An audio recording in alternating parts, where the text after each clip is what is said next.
마탕기 놈이 숑드나 닝올 오이비 링젤디 타나키바기 마tung 인나 마타모이도 이랑하오 하이나키바 뽕장 아이두나 라이크레도 솜다 수어도 망아이 파캉 오이바 마학수 몬다 누가이나 마윰다기 토락레 하이라가 마닝이 포크리 아세워두다 니피 마학부 락파 아이두나 라이크레 누밋 아시디 링젤도 마타 산티아부 호람다나 마탄나타 락레도 가리 와칼부 칼리바노 칸데 노마타 마타부 타다바 마학나 nga sidi nai tom lakliba nga idako nungsiba mahaki mayaisi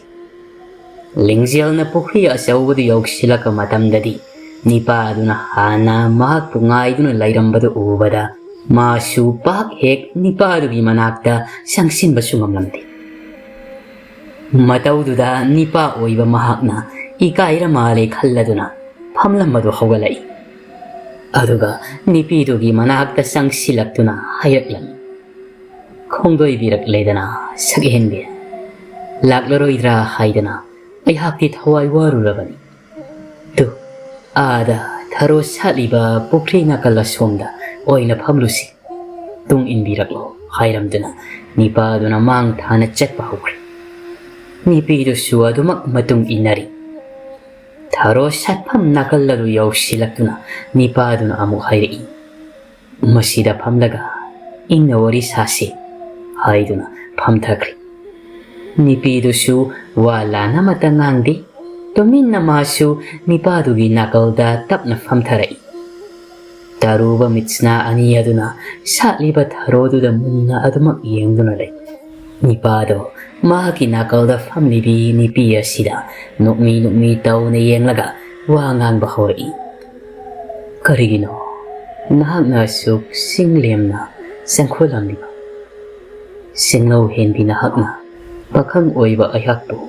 mikup amatasu laita handri angawa thamoi sibo narakta singsiliba karigino thajadana nipa asina asumna hairakani khalludana wahi singdo tabada ningol oibi mahakti ikaibana mamaidu jara ngangsilaklam tawfam khangdana mamaido nakalda fat laithokduna atapa khonjelda hairei kari yawa kaubaki ningol oibe aihakti mangumle kari sulai tabi aina kanagi thamoibo singsinba itiksuna chadi bangal sonbini haidana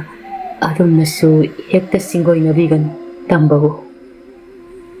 nipidu yuwa haida nipado nokmi tauramlaga mahaki makhutne heksharpa lairang takhe layadu puthoraktuna hairei pakhang oiba aigi mongba iran yai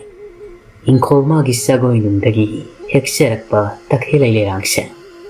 nasom oinabu siemduna ningogi maithongi laiteng oinaba ikhutna napada sinjagi haibabu kari akaiba laibage wafam sida nahakna yabirabadi aigi thamoigi mafam ama ningol nakadasu laire haidana lausagi nipidusu nipadugi wahaida mathamoi nungdadi haraubagi pankhai laitredo thawaina tajaba pakhangna lairangna chomsingi hairaklabada karamna yaroi haironi nakalda onthoklamma mamaido tapna laisilakduna takhelai lairang adubu thelo haibagi matagumna soijaina na tariba samlangdo makhutna khajik haidokduna lairangdubu silakpa ngaiduna laikhredo nipadusu nipiyadugi ihetke napada takhelai lairang adubu nungsina sinbiram adu matamasida nipadugi mittadi nakalda famlibi nipido sakpham onduna layamle mahaki khonglen manglanda tattana laktuna pukmen pauminariba mazaibe masanarai oiduna layramki namaksi mahaki mamit ubani taseng namak nipi ase lingzial masari oibani sanaregi sakpham oina uriba nipi asina amuk asumna hairei nahakna nungsina thetbiba takhilai lairangse ningol pukningnasu khoidare ayaki thawai sina lairiba makai lairangsibu taraina laukhraroiko punsigi ahanba oina thamoina khoidaba na phamdagi ꯈꯨꯗꯣꯜ ꯑꯣꯏꯅꯕ ꯐꯪꯖꯕ ꯑꯁꯨꯛꯀꯤ ꯃꯇꯤꯛ ꯑꯄꯦꯟꯕ ꯃꯤꯀꯨꯞ ꯑꯅꯤ ꯁꯨꯅ ꯂꯩꯔꯔꯣꯏ ꯈꯪꯍꯧꯗꯦ ꯅꯤꯄꯥꯗꯨꯒꯤ ꯆꯤꯟꯕꯥꯜꯗꯒꯤ ꯅꯨꯄꯤ ꯑꯁꯤꯗ ꯃꯤꯠꯐꯝ ꯍꯣꯡꯗꯅ ꯌꯦꯡꯗꯨꯅ ꯃꯆꯥ ꯏꯕꯦꯝꯃ ꯍꯥꯏꯗꯨꯅ ꯃꯤꯡꯒꯧꯈꯤꯕ ꯃꯤꯡꯒꯧ ꯑꯗꯨ ꯇꯥꯕꯗ ꯅꯨꯄꯤ ꯑꯗꯨ ꯀꯔꯤꯁꯨ ꯈꯜꯂꯨꯕ ꯇꯧꯗ ꯏꯀꯥꯏꯕ ꯃꯇꯧ ꯎꯠꯇꯨꯅ ꯐꯝꯂꯝꯕꯗꯒꯤ ꯐꯨꯛ ꯍꯧꯒꯠꯈ꯭ꯔꯦ ꯑꯣꯏꯅꯅ ꯌꯦꯡꯕ ꯃꯤꯠꯌꯦꯡꯒ ꯅꯤꯄꯥ ꯑꯁꯤꯗ ꯍꯥꯏꯔꯛꯏ ꯀꯔꯤ ꯃꯤꯡꯒꯧꯅꯣ ꯑꯗꯨꯕꯨ ꯑꯩꯍꯥꯛꯄꯨ ꯃꯆꯥ ꯏꯕꯦꯝꯃ ꯍꯥꯏꯅ ꯀꯧꯕꯤꯔꯤꯕꯗꯨ ꯑꯁ ꯑꯣꯟꯊꯣꯛꯅ ꯏꯀꯥꯏꯈ꯭ꯔꯦꯗ ꯑꯩ ꯍꯥꯏꯔꯝꯗꯨꯅ ꯃꯐꯝꯗꯨꯗꯒꯤ ꯈꯣꯡꯂꯩ ꯊꯨꯅ ꯍꯔꯥꯎꯅ ꯆꯦꯟꯈ꯭ꯔꯦ ꯅꯨꯄꯤꯗꯨꯅ ꯆꯦꯟꯈꯤꯕꯗꯨꯗ ꯅꯤꯄꯥꯗꯨ ꯑꯃꯨꯛ ꯃꯁꯥ ꯃꯊꯟꯇ ꯋꯥꯈꯜ ꯇꯧꯔꯛꯏ ꯀꯔꯤꯅꯣ ꯍꯟꯗꯛ ꯑꯩꯒꯤ ꯋꯥꯈꯜꯁꯤꯅ ꯃꯪꯂꯥꯟ ꯇꯥꯏꯕꯪ ꯑꯅꯤ ꯏꯄꯨꯟ ꯄꯨꯟꯁꯤꯟꯕꯒꯨꯝ ꯐꯥꯎꯔꯤꯕ ꯍꯥꯏꯗꯅ ꯁꯣꯟꯗꯨꯅ ꯂꯩꯍꯧꯏ ꯅꯨꯃꯤꯠ ꯑꯁꯤꯒꯤ ꯅꯨꯃꯤꯗꯥꯡꯅꯤ ꯃꯆꯥꯅꯤꯄꯥ ꯑꯊꯣꯏꯕ ꯃꯃꯥ ꯃꯄꯥ ꯑꯅꯤꯒ ꯆꯥꯛ ꯄꯨꯟꯅ ꯆꯥꯃꯤꯟꯅꯔꯤ ꯆꯥꯅ ꯆꯥꯅ ꯑꯊꯣꯏꯕꯅ ꯍꯥꯏꯔꯛꯏ ꯏꯃꯥ ꯍꯌꯦꯡꯗꯤ ꯉꯟꯇꯥ ꯁꯤꯟꯊꯥ ꯑꯆꯧꯕ ꯑꯃ ꯄꯥꯡꯂꯨꯗꯕ ꯌꯥꯗꯦ ꯁꯣꯏꯐꯗ꯭ꯔꯕ ꯁꯤꯟꯊꯥꯅꯤ ꯏꯅꯤꯡꯊꯧ ꯁꯂꯥꯏꯔꯦꯝꯕꯒꯤ ꯁꯪꯒꯥꯏꯗꯅꯤ ꯑꯗꯨꯅ ꯉꯁꯤꯗꯤ ꯉꯟꯅ ꯄꯣꯊꯥꯅꯕ ꯇꯧꯔꯨꯔꯒꯦ ꯍꯩꯔꯝꯗꯨꯅ ꯑꯊꯣꯏꯕ ꯃꯥꯒꯤ ꯀꯥꯗ ꯆꯪꯈ꯭ꯔꯦ ꯔꯤꯇꯨ ꯑꯃꯗꯤ ꯄꯥꯔꯤ ꯃꯆꯥꯒꯤ ꯁꯣꯏꯔꯣꯜꯒꯨꯝꯂꯕ ꯋꯥꯍꯩꯗꯨ ꯇꯥꯕꯗ ꯉꯛꯄꯅ ꯈꯝ ꯊꯦꯡꯂꯝꯃꯤ ꯃꯃꯥꯏ ꯃꯃꯤꯠꯇꯨ ꯏꯊꯛ ꯊꯛꯀꯠꯅ ꯔꯤꯇꯨ ꯃꯄꯨꯔꯣꯏꯕꯗ ꯌꯦꯡꯂꯒ ꯍꯥꯏꯔꯛꯏ ꯀꯔꯤ ꯃꯇꯧꯅꯣ ꯅꯤꯄꯥ ꯉꯁꯤ ꯅꯆꯥꯅꯤꯄꯥꯒꯤ ꯃꯇꯧꯁꯤꯕꯣ ꯑꯩ ꯄꯨꯛꯅꯤꯡꯁꯦ ꯂꯩꯇꯥꯅ ꯂꯩꯕ ꯉꯝꯂꯣꯏꯗꯧꯔꯤ ꯍꯌꯦꯡꯃꯛ ꯏꯆꯥꯁꯤꯕꯨ ꯄꯨꯗꯨꯅ ꯑꯈꯪ ꯑꯍꯩ ꯑꯃꯨꯛꯇ ꯇꯥꯟꯅꯔꯨꯁꯤ ꯃꯄꯨꯔꯣꯏꯕ ꯄꯥꯔꯤꯁꯨ ꯍꯣꯏ ꯍꯥꯏꯗꯨꯅ ꯌꯥꯔꯝꯃꯤ ꯑꯁꯨꯝꯅ ꯑꯍꯤꯡ ꯅꯣꯡꯌꯥꯏꯒꯤ ꯃꯇꯝꯅꯤ ꯃꯃꯥ ꯃꯄꯥ ꯑꯅꯤꯁꯨ ꯉꯁꯤꯗꯤ ꯋꯥꯈꯜ ꯋꯥꯕꯅꯔ ꯀꯔꯤꯅꯣ ꯇꯨꯝꯊꯕ ꯄꯥꯛꯅ ꯌꯥꯗ꯭ꯔꯤ ꯇꯟꯖꯥꯁꯤꯗ ꯃꯆꯥꯅꯤꯄꯥ ꯑꯊꯣꯏꯕ ꯀꯥꯡꯈꯗꯒꯤ ꯊꯥꯡꯄꯥꯛ ꯑꯗꯨ ꯄꯨꯊꯣꯛꯂꯦ ꯍꯥꯏꯔꯒ ꯊꯣꯡꯒꯤ ꯄꯣꯔꯣꯟ ꯀꯥꯡꯂꯗꯨꯅ ꯃꯄꯥꯟꯗ ꯇꯨꯃꯤꯟꯅ ꯊꯣꯛꯈ꯭ꯔꯦ ꯃꯇꯧꯁꯤꯗ ꯔꯤꯇꯨ ꯑꯃꯗꯤ ꯄꯥꯔꯤꯁꯨ ꯇꯞꯅ ꯍꯧꯒꯠꯇꯨꯅ ꯇꯨꯃꯤꯟ ꯃꯆꯥꯒꯤ ꯃꯇꯨꯡ ꯏꯟꯅꯗꯨꯅ ꯀꯔꯤ ꯇꯧꯔꯤꯕꯅꯣ ꯍꯥꯏꯗꯨꯅ ꯊꯣꯡꯖꯤꯜ ꯃꯔꯨꯝꯗ ꯂꯦꯞꯂꯤ ꯍꯥꯏꯔꯒ ꯌꯦꯡꯗꯨꯅ ꯂꯩꯔꯝꯃꯤ ꯁꯨꯃꯥꯡꯗ ꯃꯗꯣꯝ ꯃꯈꯨꯠꯇ ꯊꯥꯡꯄꯥꯛ ꯑꯗꯨ ꯄꯥꯏꯗꯨꯅ ꯊꯥꯡꯇ ꯍꯥꯏꯕꯒꯨꯝꯅ ꯆꯣꯡꯐꯟꯗꯨꯅ ꯁꯔꯤꯠ ꯁꯔꯥꯠ ꯇꯧꯔꯦ ꯃꯇꯧꯁꯤꯗ ꯃꯃꯥ ꯑꯣꯏꯔꯤꯕꯤ ꯔꯤꯇꯨꯗꯤ ꯑꯀꯤ ꯇꯨꯖꯨꯡꯕꯅ ꯃꯁꯥ ꯄꯨꯝꯅꯃꯛ ꯀꯨꯞꯁꯤꯟꯈ꯭ꯔꯦ ꯃꯤꯀꯨꯞ ꯈꯔꯒꯤ ꯃꯇꯨꯡꯗ ꯁꯨꯃꯥꯡꯗ ꯆꯣꯡꯐꯟꯗꯨꯅ ꯁꯥꯟꯅꯔꯝꯂꯒ ꯑꯃꯨꯛ ꯏꯃꯨꯡ ꯑꯁꯣꯝꯗ ꯃꯃꯥꯏ ꯂꯩꯁꯤꯜꯂꯛꯇꯨꯅ ꯆꯪꯉꯛꯏ ꯃꯃꯥ ꯃꯄꯥ ꯑꯅꯤꯁꯨ ꯃꯆꯥ ꯆꯪꯂꯛꯄꯗꯨꯗ ꯃꯈꯣꯏꯒꯤ ꯀꯥꯗ ꯇꯨꯃꯤꯟꯅ ꯆꯪꯈꯤꯔꯝꯃꯤ ꯑꯁꯨꯝꯅ ꯑꯍꯤꯡꯗꯨꯁꯨ ꯂꯣꯏꯈ꯭ꯔꯦ ꯅꯣꯡꯉꯥꯟꯕꯒ ꯃꯃꯥ ꯔꯤꯇꯨ ꯃꯆꯥꯒꯤ ꯃꯅꯥꯛꯇ ꯆꯪꯂꯛꯇꯨꯅ ꯍꯥꯏꯔꯛꯏ ꯏꯕꯨꯡꯉꯣ ꯍꯧꯒꯠꯂꯣꯅꯦ ꯅꯪꯕꯣ ꯉꯁꯤꯗꯤ ꯅꯄꯥꯒ ꯑꯩꯈꯣꯏ ꯄꯨꯟꯅ ꯑꯩꯈꯣꯏ ꯑꯍꯨꯝ ꯊꯕꯛ ꯑꯃ ꯆꯠꯂꯨꯗꯕ ꯌꯥꯗꯦ ꯊꯤꯜꯂꯕꯅꯤ ꯅꯄꯥꯕꯨꯡꯁꯨ ꯂꯣꯏꯁꯤꯟꯕ ꯍꯧꯍꯧꯔꯦ ꯍꯧꯒꯠꯂꯣ ꯅꯃꯥꯏ ꯅꯃꯤꯠ ꯇꯥꯔꯅꯕ ꯇꯧꯔꯨꯆꯣ ꯃꯃꯥꯒꯤ ꯋꯥꯗꯨ ꯇꯥꯕꯗ ꯑꯊꯣꯏꯕ ꯇꯞꯅ ꯍꯧꯒꯠꯂꯛꯇꯨꯅ ꯍꯥꯏꯔꯛꯏ ꯀꯔꯤ ꯊꯕꯛꯅꯣ ꯏꯃꯥ ꯄꯥꯕꯒ ꯄꯨꯟꯅ ꯆꯠꯂꯨꯅꯤ ꯍꯥꯏꯔꯤꯕꯁꯤꯕꯣ ꯔꯤꯇꯨꯁꯨ ꯑꯗꯨꯃꯛ ꯈꯨꯝꯂꯛꯏ ꯍꯥꯟꯅ ꯍꯧꯒꯠꯂꯨꯅꯦ ꯃꯐꯝ ꯌꯧꯔꯒ ꯈꯪꯒꯗꯕꯅꯤ ꯏꯃꯥꯁꯨ ꯂꯣꯏꯁꯤꯟꯕ ꯂꯣꯏꯔꯕꯅꯤ ꯆꯠꯂꯨ ꯏꯔꯨ ꯃꯥꯏꯊꯖꯅꯕ ꯏꯁꯤꯡ ꯑꯗꯣ ꯏꯃꯥꯅ ꯊꯧꯔꯥꯡ ꯇꯧꯔꯝꯂꯕꯅꯤ ꯑꯁꯨꯝꯅ ꯃꯃꯥ ꯔꯤꯇꯨ ꯃꯄꯥ ꯑꯣꯏꯔꯤꯕ ꯄꯥꯔꯤꯒ ꯂꯣꯏꯅꯗꯨꯅ ꯃꯈꯣꯏ ꯑꯍꯨꯝꯗꯣ ꯈꯨꯜꯁꯤꯒꯤ ꯑꯃꯥꯏꯕꯤ ꯑꯣꯏꯔꯝꯕ ꯍꯤꯌꯥꯏꯅꯨꯒꯤ ꯃꯌꯨꯝꯗ ꯂꯥꯛꯂꯝꯃꯤ ꯑꯊꯣꯏꯕꯗꯤ ꯑꯃꯥꯏꯕꯤꯒꯤ ꯃꯌꯨꯝꯗ ꯂꯥꯛꯂꯤꯕꯅꯤ ꯍꯥꯏꯕ ꯃꯍꯥꯛꯇꯤ ꯈꯪꯖꯕ ꯅꯠꯇꯦꯗꯣ ꯃꯃꯥꯅ ꯑꯗꯨ ꯊꯕꯛ ꯆꯠꯁꯤ ꯍꯥꯏꯕꯗꯨꯗ ꯆꯨꯝꯅꯇꯪ ꯂꯥꯛꯆꯕ ꯈꯛꯇꯅꯤ ꯃꯇꯝ ꯑꯁꯤꯗꯗꯤ ꯑꯃꯥꯏꯕꯤ ꯍꯤꯌꯥꯏꯅꯨꯗꯤ ꯇꯥꯏꯕꯪ ꯊꯥꯗꯣꯛꯇꯨꯅ ꯂꯩꯔꯝꯂꯤ ꯃꯍꯥꯛꯀꯤ ꯃꯅꯥꯎꯅꯨꯄꯤ ꯑꯣꯏꯔꯤꯕꯤ ꯍꯤꯌꯥꯏ ꯉꯥꯟꯕꯤꯅ ꯑꯣꯏꯅ ꯃꯆꯦꯡꯒꯤ ꯊꯧꯗꯥꯡ ꯃꯍꯨꯠ ꯁꯤꯟ ꯑꯃꯥꯏꯕꯤ ꯑꯣꯏꯅ ꯈꯨꯜꯁꯤꯒꯤ ꯊꯧꯔꯝ ꯆꯠꯇꯨꯅ ꯂꯩꯔꯝꯃꯤ ꯍꯤꯌꯥꯏꯅꯨꯒꯤ ꯃꯌꯨꯝꯗ ꯉꯥꯏꯍꯥꯛ ꯋꯥꯔꯤ ꯋꯥꯇꯥꯏ ꯇꯧꯔꯕ ꯃꯇꯨꯡꯗ ꯔꯤꯇꯨꯅ ꯍꯥꯏꯔꯛꯏ ꯏꯃꯥ ꯍꯤꯌꯥꯏꯅꯨꯗꯣ ꯌꯥꯝꯅ ꯅꯨꯡꯁꯤꯕꯅꯤ ꯃꯕꯨꯛ ꯃꯄꯥꯎꯁꯨ ꯌꯥꯝꯅ ꯐꯕꯅꯤ ꯑꯗꯨꯕꯨ ꯃꯤꯑꯣꯏ ꯄꯣꯛ ꯑꯣꯏꯅ ꯄꯣꯛꯂꯕ ꯑꯩꯈꯣꯏꯗꯤ ꯁꯤꯕ ꯍꯥꯏꯕ ꯃꯍꯥꯛꯀꯤ ꯂꯃꯟ ꯑꯃꯗꯤ ꯇꯣꯟꯗꯨꯅ ꯂꯩꯔꯕꯅꯤ ꯀꯔꯤꯗꯤ ꯎꯄꯥꯏ ꯂꯩꯔꯤ ꯑꯩꯈꯣꯏꯁꯨ ꯅꯣꯡꯃꯗꯤ ꯁꯣꯏꯗꯅ ꯁꯤꯒꯗꯕ ꯂꯩꯔꯕꯅꯤ ꯑꯍꯥꯟ ꯑꯀꯣꯟꯒꯤ ꯋꯥꯇꯅꯤ ꯑꯃꯔꯣꯝꯗ ꯏꯃꯥ ꯍꯤꯌꯥꯏꯅꯨꯒꯤ ꯃꯍꯨꯠ ꯁꯤꯟꯗꯨꯅ ꯊꯧꯔꯝ ꯊꯧꯗꯥ ꯄꯥꯡꯕꯤꯔꯝꯕꯁꯤꯃꯨꯛ ꯅꯨꯡꯉꯥꯏꯕ ꯂꯩꯇ꯭ꯔꯦ ꯑꯩꯈꯣꯏꯅ ꯃꯐꯝ ꯑꯁꯤꯗ ꯂꯥꯛꯆꯔꯤꯕꯁꯦ ꯑꯇꯩꯒꯤ ꯅꯠꯇꯦ Ichanipa asigi afa fata kari laibagi hayado amukta yengbiyu haisege lakshaban. Tanja sida machanipa athoiba ingak ngakna mamadi yenglaga hairi. Aidi kari tawbagi mafam sidi yengadoribano imo. Mama Ritusu machadi yenglaga pakum pirai. Isa kari su tawde. Sumnatang isa na sahi kun hairakpagi dasalang man kari lay haiduna yengba lakpa khaktani. Kari su tawroida. Hairaga mamaidu fatlay thoklaga amai bi hiyay ngan bida yenglaga makhatai. Panthabiranu ima.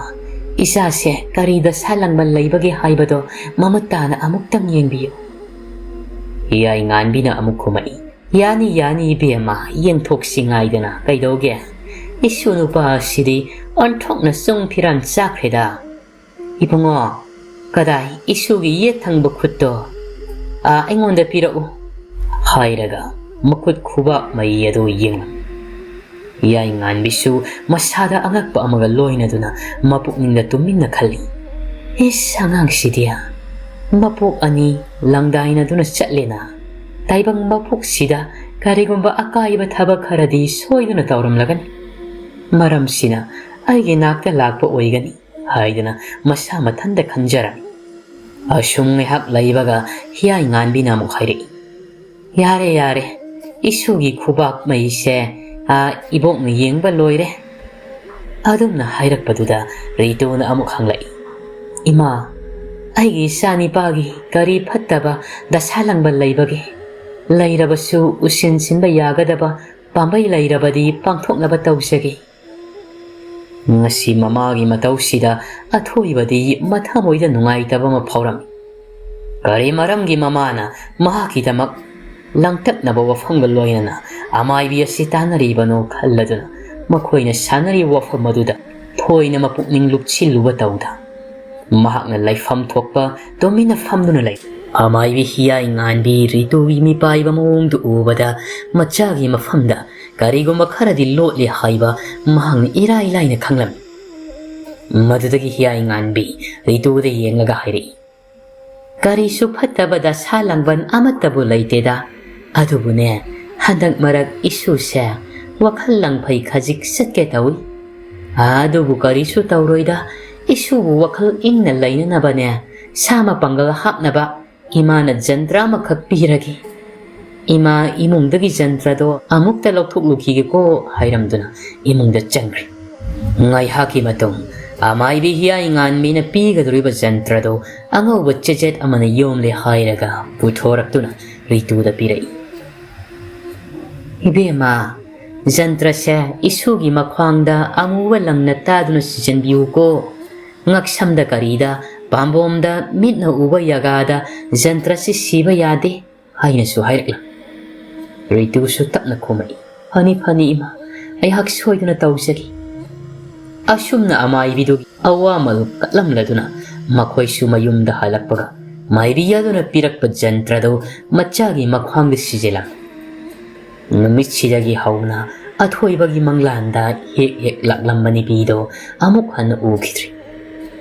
Manglan khoding nipi adubu uraktabaduna athoibasu nipidugi wakhal nongmagi kawkhibagum tawrakle. Somdana numidangi matam yoksilaklabada Lingzeldo yumthangnana lairiba magi mata sandyagi mamana ngasang thonglibado matagi saruk thiluni haiduna imungdagi parap thoklai. Mahakna Mongolagi hek kumtharakpada.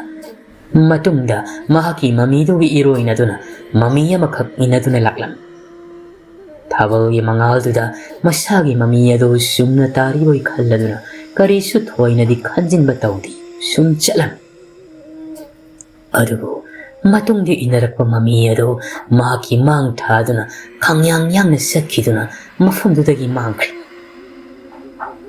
Lingzel makuta pairakpa ensang hapliba tengkoto khangboi lakboi makhada khangtha thadakri. Karino mahakna hausit ukhibadubu mahaki mami natra haiduna laimaida amuk yengbada handakti tariba mamido mahaki mamangda iwang-wangna lairambadagi Lingzelgi haksangda phan chongsinkri. Madugi matung ꯂꯤꯡꯖꯦꯜꯗꯣ ꯃꯈꯣꯡ ꯈꯣꯡꯊꯥꯡ ꯂꯥꯎꯅ ꯊꯥꯡꯗꯨꯅ ꯃꯌꯨꯝꯗ ꯑꯣꯏꯅ ꯂꯥꯛꯂꯤ ꯏꯃꯨꯡ ꯌꯧꯔꯛꯄꯒ ꯋꯥ ꯂꯥꯟꯒ ꯑꯃꯠꯇ ꯉꯥꯡꯗꯦ ꯁꯨꯝꯊꯤꯡ ꯃꯥꯒꯤ ꯀꯥꯗ ꯆꯪꯗꯨꯅ ꯐꯃꯨꯡꯗ ꯀꯥꯈꯠꯇꯨꯅ ꯍꯤꯞꯈ꯭ꯔꯦ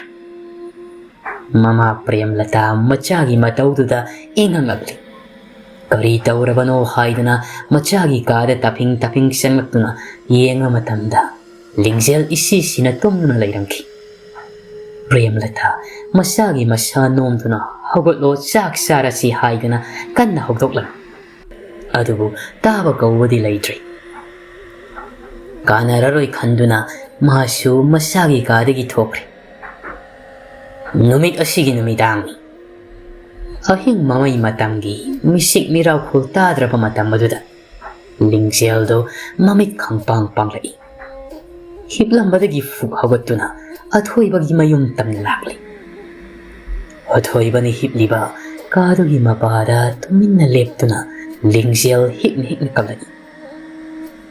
ꯃꯄꯥꯟꯗ ꯅꯨꯄꯤ ꯑꯃꯅ ꯀꯞꯄꯒꯤ ꯃꯈꯣꯜ ꯇꯥꯔꯛꯄꯗꯨꯗ ꯑꯊꯣꯏꯕꯗꯣ ꯃꯃꯤꯠ ꯈꯪꯁꯤꯡ-ꯁꯤꯡꯉꯛꯏ ꯀꯔꯤꯅꯣ ꯅꯨꯄꯤꯒꯤ ꯈꯣꯟꯖꯦꯜ ꯅꯠꯇ꯭ꯔꯅꯦ ꯍꯤꯛꯅ ꯍꯤꯛꯅ ꯀꯞꯂꯤꯕꯁꯤꯕꯣ ꯃꯄꯥꯟ ꯊꯣꯛꯂꯒ ꯑꯃꯨꯛꯇ ꯌꯦꯡꯉꯨꯈꯤ ꯍꯥꯏꯗꯨꯅ ꯑꯊꯣꯏꯕꯗꯣ ꯊꯣꯡꯗꯣ ꯍꯥꯡꯗꯣꯛꯇꯨꯅ ꯊꯣꯛꯂꯛꯏ ꯃꯇꯝ ꯑꯗꯨꯗ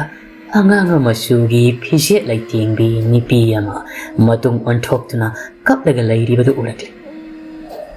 ꯑꯊꯣꯏꯕ ꯇꯞꯅ ꯅꯨꯄꯤꯗꯨꯒꯤ ꯃꯅꯥꯛꯇ ꯆꯪꯁꯤꯟꯗꯨꯅ ꯍꯥꯏꯔꯛꯏ ꯀꯅꯥꯅꯣ ꯃꯐꯝꯁꯤꯗ ꯇꯦꯡꯊꯥꯅ ꯊꯃꯣꯏ ꯁꯣꯛꯅ ꯀꯞꯂꯤꯕ ꯅꯍꯥꯛꯄꯨ ꯀꯅꯥꯅꯣ ꯋꯥꯍꯩꯁꯤ ꯇꯥꯕꯗ ꯂꯦꯞꯂꯝꯂꯤꯕꯤ ꯅꯨꯄꯤꯗꯣ ꯑꯊꯣꯏꯕꯗ ꯇꯞꯅ ꯌꯦꯡꯊꯣꯔꯛꯏ ꯃꯇꯝꯁꯤꯗ ꯅꯨꯄꯤ ꯑꯗꯨꯗꯤ ꯑꯇꯩ ꯀꯅꯥꯁꯨ ꯑꯣꯏꯔꯝꯗꯦ ꯂꯤꯡꯖꯦꯜ ꯑꯣꯏꯗꯨꯅ ꯂꯩꯔꯝꯕꯗꯨꯗ ꯑꯊꯣꯏꯕꯗꯤ ꯉꯛꯄꯅ ꯂꯣꯏꯔꯦ ꯉꯛꯆꯥꯅꯅ ꯂꯤꯡꯖꯦꯜꯗ ꯌꯦꯡꯗꯨꯅ ꯍꯥꯏꯔꯛꯏ ꯀꯔꯤꯅꯣ ꯂꯤꯡꯖꯦꯜ ꯑꯊꯦꯡꯕ ꯑꯍꯤꯡꯁꯤꯗ ꯃꯇꯧ ꯀꯔꯝꯅ ꯅꯍꯥꯛ ꯅꯊꯟꯗ ꯂꯥꯛꯂꯤꯕꯅꯣ ꯅꯍꯥꯛꯄꯨ ꯀꯤꯕꯒ ꯑꯃꯠꯇ ꯐꯥꯎꯗ꯭ꯔꯕꯔꯥ ꯂꯤꯡꯖꯦꯜ ꯈꯣꯟꯖꯦꯜ ꯅꯤꯛꯅ ꯄꯤꯔꯣꯏꯅꯕ ꯃꯤꯠꯌꯦꯡꯒ ꯂꯣꯏꯅꯗꯨꯅ ꯑꯊꯣꯏꯕꯗ ꯌꯦꯡꯂꯒ ꯍꯥꯏꯔꯛꯏ ꯅꯍꯥꯛꯀꯤꯅꯤ ꯍꯥꯏꯔꯕꯗꯤ ꯑꯀꯤꯕꯁꯨ ꯐꯥꯎꯔꯨꯗ꯭ꯔꯤ ꯇꯨꯖꯨꯡꯕꯁꯨ ꯂꯩꯇ꯭ꯔꯤ ꯆꯌꯣꯜ ꯑꯃ ꯆꯨꯞꯅ ꯅꯍꯥꯛꯄꯨ ꯎꯕ ꯐꯪꯂꯛꯇ꯭ꯔꯕꯗ ꯀꯌꯥꯒꯤ ꯃꯇꯤꯛ ꯋꯥꯅ ꯂꯦꯜꯂꯤ ꯍꯥꯏꯕ ꯅꯍꯥꯛꯅꯗꯤ ꯈꯪꯂꯝꯂꯣꯏ ꯑꯊꯣꯏꯕ ꯆꯃꯝꯅꯕ ꯋꯥꯈꯜꯒ ꯂꯣꯏꯅꯅ ꯍꯥꯏꯔꯛꯏ ꯀꯔꯤꯅꯣ ꯍꯥꯏꯔꯤꯕ ꯋꯥꯐꯝꯁꯤꯕꯣ ꯉꯁꯥꯏꯃꯛꯇꯗ ꯅꯠꯇ꯭ꯔꯅꯦ ꯅꯪ ꯑꯩ ꯋꯥꯔꯤ ꯁꯥꯟꯅꯈꯤꯕꯗꯨꯕꯣ ꯀꯔꯤ ꯑꯔꯨꯕ ꯋꯥꯐꯝ ꯂꯩꯕꯒꯦ ꯑꯊꯦꯡꯕ ꯑꯍꯤꯡꯁꯤꯗ ꯂꯥꯛꯂꯤꯕ ꯃꯤꯅ ꯎꯈꯤꯕ ꯊꯣꯛꯂꯕꯁꯨ ꯅꯪꯕꯨ ꯂꯝꯀꯦꯠꯄꯤꯅꯤ ꯍꯥꯏꯈ꯭ꯔꯒꯅꯤ ꯂꯥꯎ ꯑꯩ ꯅꯪꯕꯨ ꯌꯨꯝ ꯐꯥꯎꯕ ꯊꯤꯟꯕꯤꯔꯛꯈꯤ ꯅꯨꯄꯤꯗꯣ ꯊꯃꯣꯏ ꯁꯣꯛꯅ ꯑꯗꯨꯃꯛ ꯀꯞꯇꯨꯅ ꯈꯨꯝꯃꯛꯏ ꯊꯤꯟꯗ꯭ꯔꯕꯁꯨ ꯌꯥꯏ ꯉꯁꯤꯗꯤ ꯅꯍꯥꯛꯀ ꯂꯣꯏꯅꯗꯨꯅ ꯅꯪ ꯑꯩ ꯈꯛꯇꯒꯤ ꯑꯣꯏꯕ ꯃꯂꯪꯄꯥꯜꯗꯨꯗ ꯆꯠꯂꯁꯤ ꯅꯨꯄꯤꯗꯨꯒꯤ ꯋꯥꯍꯩꯗ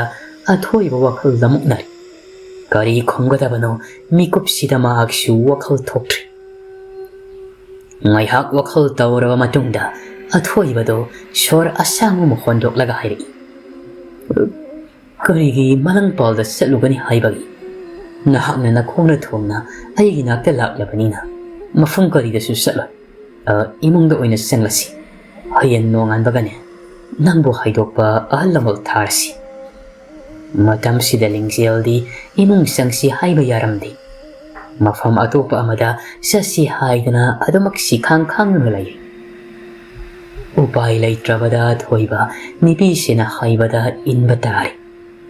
ꯇꯥ ꯅꯨꯄꯤ ꯑꯁꯤꯅ ꯅꯨꯄꯥꯗꯨꯒꯤ ꯃꯈꯨꯗꯥꯡꯗ ꯇꯥꯞ ꯄꯥꯏꯒꯦ ꯇꯧꯕꯗ ꯃꯁꯥ ꯃꯊꯟꯇ ꯑꯀꯟꯕ ꯁꯥꯐꯨ ꯑꯃꯅ ꯏꯟꯊꯣꯔꯛꯄꯒꯨꯝꯅ ꯂꯩꯃꯥꯏꯊꯛꯇ ꯇꯥꯗꯨꯅ ꯁꯤꯠꯇꯨꯅ ꯇꯨꯁꯟꯈ꯭ꯔꯦ ꯃꯗꯨꯗꯒꯤꯗꯤ ꯑꯊꯣꯏꯕꯁꯨ ꯄꯥꯈꯠꯂꯗꯨꯅ ꯀꯔꯤ ꯇꯧꯔꯕꯅꯣ ꯍꯥꯏꯗꯨꯅ ꯂꯤꯡꯖꯦꯜꯕꯨ ꯆꯤꯡꯈꯠꯀꯦ ꯇꯧꯕꯗ ꯂꯤꯡꯖꯦꯜ ꯑꯀꯟꯕ ꯈꯣꯟꯖꯦꯜꯗ ꯂꯥꯎꯔꯛꯏ ꯑꯩꯒꯤ ꯍꯛꯆꯥꯡꯗ ꯁꯣꯛꯂꯛꯀꯅꯨ ꯅꯍꯥꯛ ꯑꯩꯕꯨ ꯊꯦꯡꯒꯅꯨ ꯍꯥꯏꯗꯨꯅ ꯑꯃꯨꯛꯁꯨ ꯍꯤꯛꯅ ꯍꯤꯛꯅ ꯀꯞꯇꯨꯅ ꯎꯄꯥꯏ ꯂꯩꯇ꯭ꯔꯕꯤ ꯑꯃꯒꯨꯝꯅ ꯊꯃꯣꯏ ꯀꯥꯏꯅ ꯅꯨꯄꯥꯁꯤꯗ ꯌꯦꯡꯂꯒ ꯀꯞꯅ ꯀꯞꯅ ꯃꯈꯥ ꯇꯥꯔꯤ ꯅꯍꯥꯛꯅꯗꯤ ꯑꯩꯕꯨ ꯃꯁꯛ ꯈꯪꯕꯤꯔꯤꯕ ꯀꯔꯤꯒꯤꯅꯣ ꯀꯌꯥꯝ ꯀꯨꯏꯅ ꯑꯩꯕꯨ ꯑꯁꯨꯝ ꯑꯣꯠꯈꯤꯒꯦ ꯍꯥꯏꯕꯅꯣ ꯑꯩ ꯌꯥꯝ ꯋꯥꯔꯦ ꯍꯥꯏꯅ ꯊꯃꯣꯏ ꯁꯣꯛꯅ ꯀꯞꯂꯛꯏ ꯃꯇꯧꯁꯤꯗ ꯑꯊꯣꯏꯕꯗꯤ ꯍꯦꯟꯅ ꯑꯉꯛꯄ ꯑꯃꯁꯨ ꯐꯥꯎꯔꯤ ꯅꯨꯄꯤꯁꯤꯒꯤ ꯃꯅꯥꯛꯇ ꯇꯞꯅ ꯐꯝꯊꯔꯛꯇꯨꯅ ꯍꯥꯏꯔꯛꯏ Karino Lingjel ngasi nangna ay mitmangda uhaliba matawsibo Nipido Lingjel haidan mingawrakpaduda asawa sakpangga loinana akiba khonjel amada makut na mamaido goro khotuna hairi ay hakti Lingjel natti sanare naki majai be ma sanare haiduna mamit mamaido ihing na hingta makai khotalam matawsida thoiba pakatna Lingjel haidana ahuba khonjelda thawai wana kauduna khamseram matamsida imungda tumnuna lairamba mama mapa anisu mapalda launaribadu taradana imungdagi kanna senthorali matamsida shumangda machani pa mathanta Lingjel laklo haidana matamaduda shumangda machani pa mathantana Lingjel toklo haidana kapati magi mongda leiram Rito machagi manakta thuna yangna sangsinduna masagi khudang paiduna imungda singsinduna pushali imung yawbaga Rito yamna pakhatna wanganglai kai matawno ibungo mapanda kanasu yawdana kanaduna ichana wari saribadugo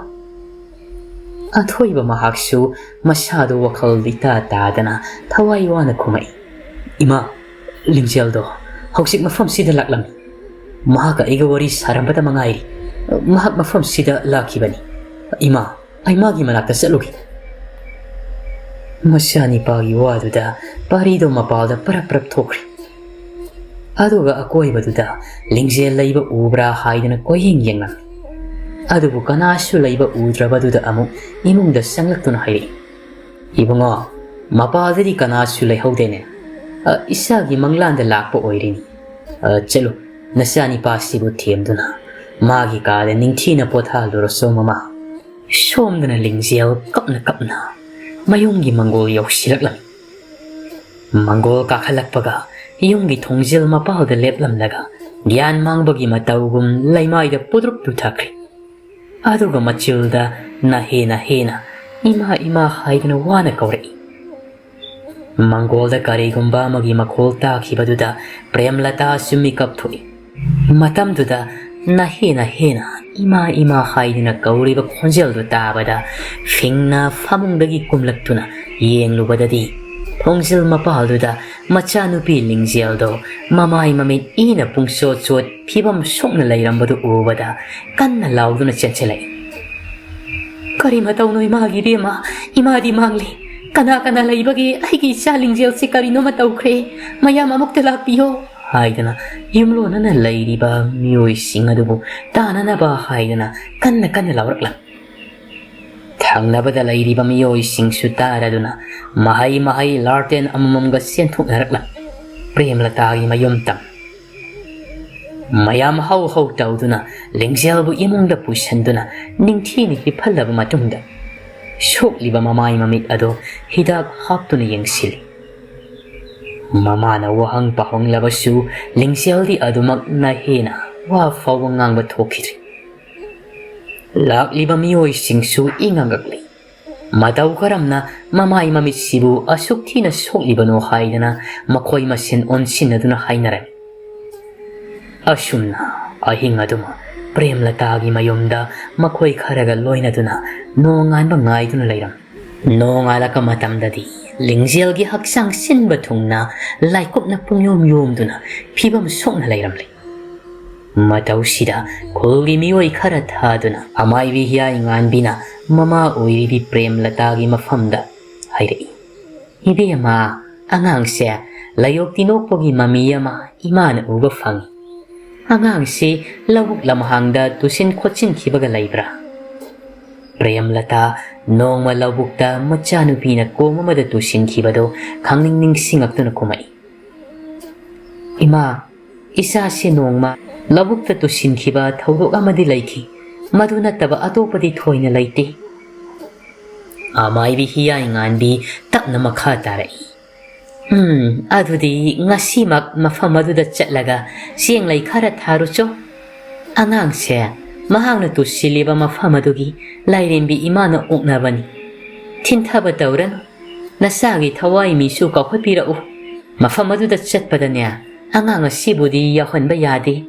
ꯄꯨꯒꯗꯕ ꯄꯣꯠꯂꯝꯁꯤꯡꯗꯣ ꯅꯤꯡꯊꯤꯅ ꯂꯥꯇꯣꯜ ꯑꯃꯗ ꯁꯦꯝꯂꯒ ꯅꯈꯣꯏꯅ ꯁꯤꯖꯤꯟꯅꯗ꯭ꯔꯕ ꯊꯨꯃꯣꯛ ꯑꯃꯗ ꯍꯥꯞꯂꯦ ꯍꯥꯏꯔꯒ ꯊꯥꯗꯣꯛꯀꯗꯕꯅꯤꯀꯣ ꯙꯨꯞ ꯃꯩꯔꯥ ꯀꯠꯇꯨꯅ ꯅꯆꯥꯒꯤ ꯊꯋꯥꯏꯗꯨꯕꯨ ꯊꯨꯃꯣꯛꯁꯤꯗ ꯍꯥꯞꯂꯒ ꯑꯉꯧꯕ ꯐꯤꯅ ꯆꯦꯠꯅ ꯀꯨꯞꯁꯤꯟꯗꯨꯅ ꯄꯨꯕꯤꯔꯛꯎ ꯍꯜꯂꯛꯄꯒꯤ ꯂꯝꯕꯤꯗꯅꯦ ꯃꯤꯅ ꯀꯧ ꯉꯥꯡꯕ ꯑꯃꯠꯇ ꯈꯨꯝꯕꯁꯨ ꯌꯥꯗꯦ ꯇꯨꯡ ꯍꯟꯅ ꯌꯦꯡꯕꯁꯨ ꯇꯧꯍꯩꯗꯦꯀꯣ ꯏꯕꯦꯝꯃ